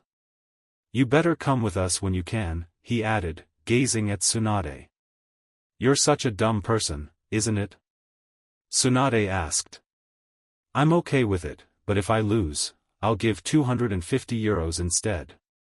Yo, 000 Rio, shouted Shizun as she watched Tsunade's mindless gambling abilities burst again. Tsunade and Naruto were seen standing in a deserted alley behind the restaurant. In the back door, Jiraiya was positioned beside it, while Karen and Shizun stood in the doorway, holding tightly Taunton in their arms. I'd rather be a stupid brat than the coward, Naruto told her. Tsunade's successful punching of the ground in front of her caused a significant gap to be created. Naruto was taken aback by that. Extreme physical prowess. Naruto analyzed the situation and concluded that Gai-sensei's speed was significantly greater, but it should not be taken into account. Naruto casually asked, "Why don't you save my friend?" "Because I need you to save him." "Is it not necessary to put your life on the line for something like that?" The act of insulting Hinata was not the right thing to do. Naruto disregarded any hint of self-doubt. There is no one who would insult their friends and not be caught. "Gokakyu no Jutsu," he shouted at Batman. Although Tsunade was taken aback by the size of the fireball, she managed to smash it away with her hand that was imbued with chakras. The boy followed up with the phrase, Renkuden Futon, before Tsunade could counterattack. Unlike the blunt fire-based attack, this jutsu unleashed a barrage of sharp wind chakra bullets. Tsunade evaded the attack and witnessed its significant impact on the street. Despite the gap being smaller than what she made up, she was impressed by the boy's ability to handle two things at his age. "Katon or futon?" she asked Jiraiya, her gaze fixed on the football screen for a moment. Naruto responded to the question, "Raitun, you're experiencing a wave of paralysis." Despite the attack's impact, Tsunade acknowledged that it was insufficient and shrugged off when it didn't seem to reach her. Nevertheless, she realized that she had become more cautious in her approach. The idea of three elements being insane for mere genin is absurd. What is Jiraiya up to? Wait, there's something going on with him. Uzumaki's failure in his jutsu was distracting, and Naruto admitted to feeling disappointed by the lack of progress. He calmly stated, "Fire barrier," and set off the four corners he had just created. Tsunade surveyed the surroundings. "Fuinjutsu was also on my mind," she whispered to herself. Examining its strength is necessary to comprehend how powerful it can be. She was taken aback when it took 5 hits to demolish the barrier, and her hand was left scarred by the burns she had sustained. Although not satisfactory, she stated to the frowning boy. She taunted him by saying, "You may not be interested in that girl." Naruto declared an infernal seal, fleeing from Tsunade without executing any handcuffs. The boy's crimson eyes caught her gaze. For a brief moment, this caused her to lose focus. Tsunade's hand had a seal, which was the same one she shared with her after breaking the barrier. Naruto's hand flicked the seal, which caused it to detonate and create a small hole in the alley. Shizun yelled, "Tsunade-sama." Jiraiya halted her as a result. "She is doing okay," he declared to her. Despite the distraction, Tsunade had already seen the seal before it burst into flames. She had to spend a considerable amount of chakra to shield herself from the fire. "She's not giving you any serious thought," the fox murmured. Naruto yelled, "Shut up," in response. "If you can't keep your eyes on me, will you be able to kill me? You pushed her, but you are too feeble to take the risk. Would you prefer that the white-eyed fool die because of your failure in this place? You should be aware that you are no longer able to compete with her, or the old pervert who is now serving as your guide. Without my chakra. Get lost, I won't do it." Incredible annoyance, the fox murmured, which was an expression of anger. "You may find me able to lend a hand."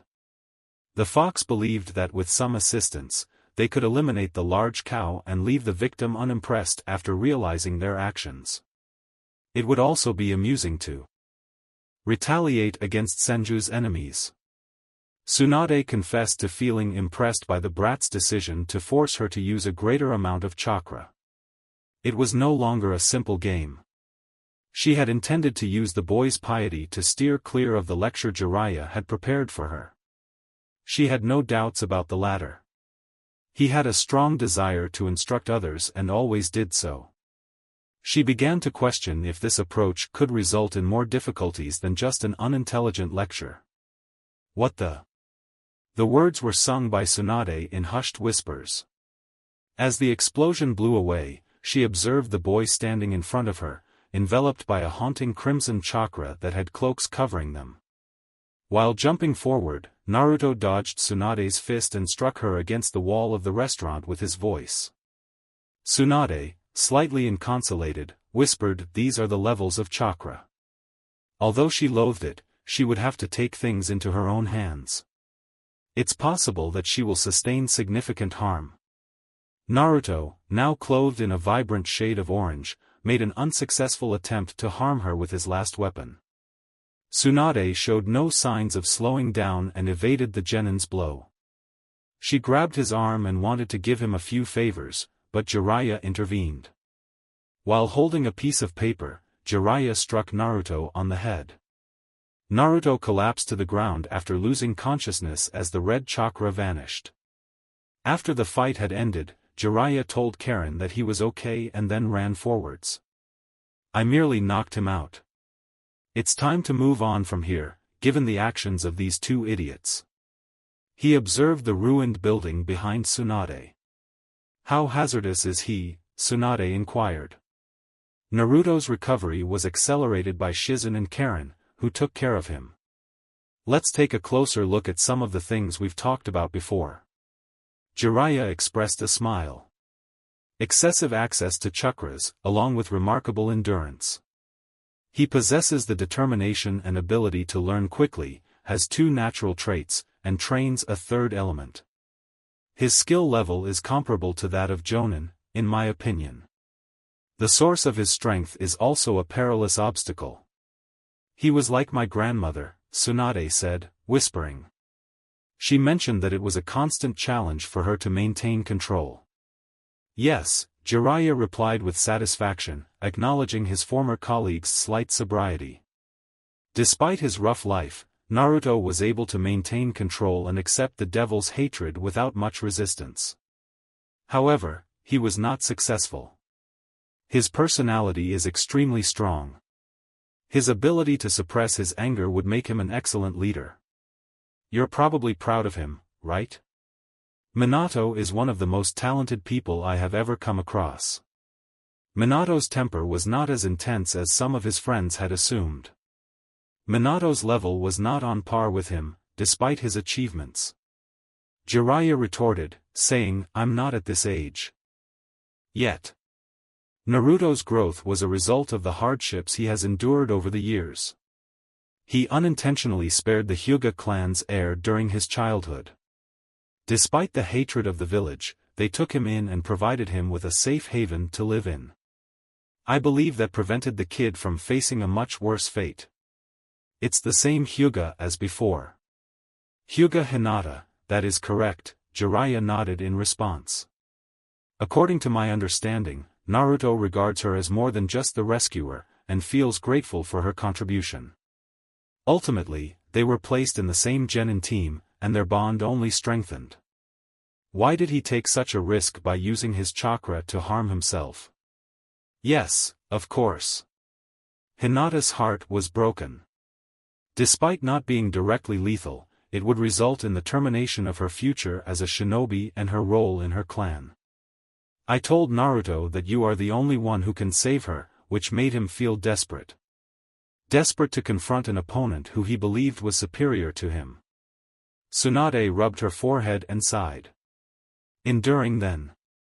Despite my efforts, I still had a chance to win the bet.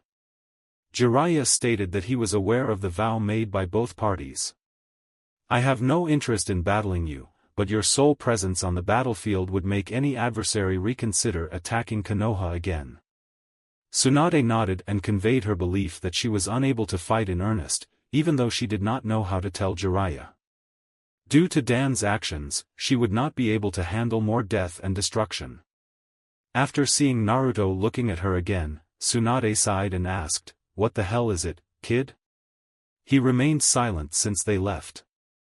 After sleeping all night, he woke up early the next morning.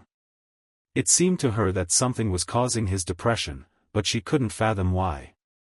Following a brief period of silence, he stated, "I am so sorry, Bachan," and proceeded to apologize. Shizen swung between her eyes when she narrowed them. Why don't you just call me that? She asked eloquently. With a shrug of his face, Naruto smiled faintly. There is nothing I have to apologize for. I momentarily lost my composure. I, too, boasted that it was not enough to end my life, Tsunade said. I recognize the need to take you seriously, but it didn't make you a threat to my life. Naruto appeared to be skeptical. Shizune gently rebuked him by saying, Tsunade-sama belongs to the Sannin family. One of the most powerful shinobi in the world is her. Naruto's response was, I am not smart enough to overlook her playing with me, but he acknowledged that it is true. Nevertheless, she is only a shinobi. A solitary human being. If the Kyuubi were to emerge, what chance would it present for a single human? Karen emitted a foul smell. What was the mysterious connection between Naruto's strange chakra and the enchanted creature in the story?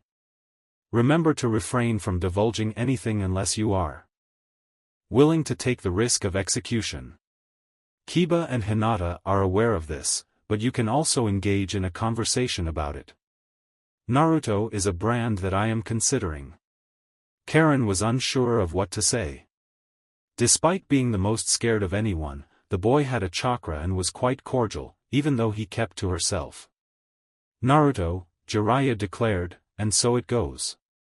It's not advisable to overestimate the situation. With Tsunade and I at my side, we will have the ability to stop the Kyuubi before he can escape. There's still a lot of ground to cover, brat, Tsunade declared. Tsunade was hesitant to estimate the time it would take for Naruto to reach its level. It's possible that it will be several years, rather than just a few decades. Shizune and Taunton were accompanied by the group, who quickly traveled. In a matter of days, they made it to the vicinity of Konoha. They opted to camp for the night. Dinner was cooked by Karen and Shizune. The two have become increasingly intimate in the past few days, as observed by Tsunade. She found amusement in the distinction between the calm and sensible older Kunoichi and the fiery and unpretentious Genini. After finishing her sake, she sipped another sip and looked across the empty bottle to the other side of the clearing where they had stopped. While Naruto was attempting to improve his lighting style, Jiraiya was teaching him. Naruto appeared to be frustrated with his failed jutsu attempt during the match with her. Although she was initially taken aback by the boy's use of the phrase Kage Bunshin no Jutsu, it took some time for her to become comfortable with it.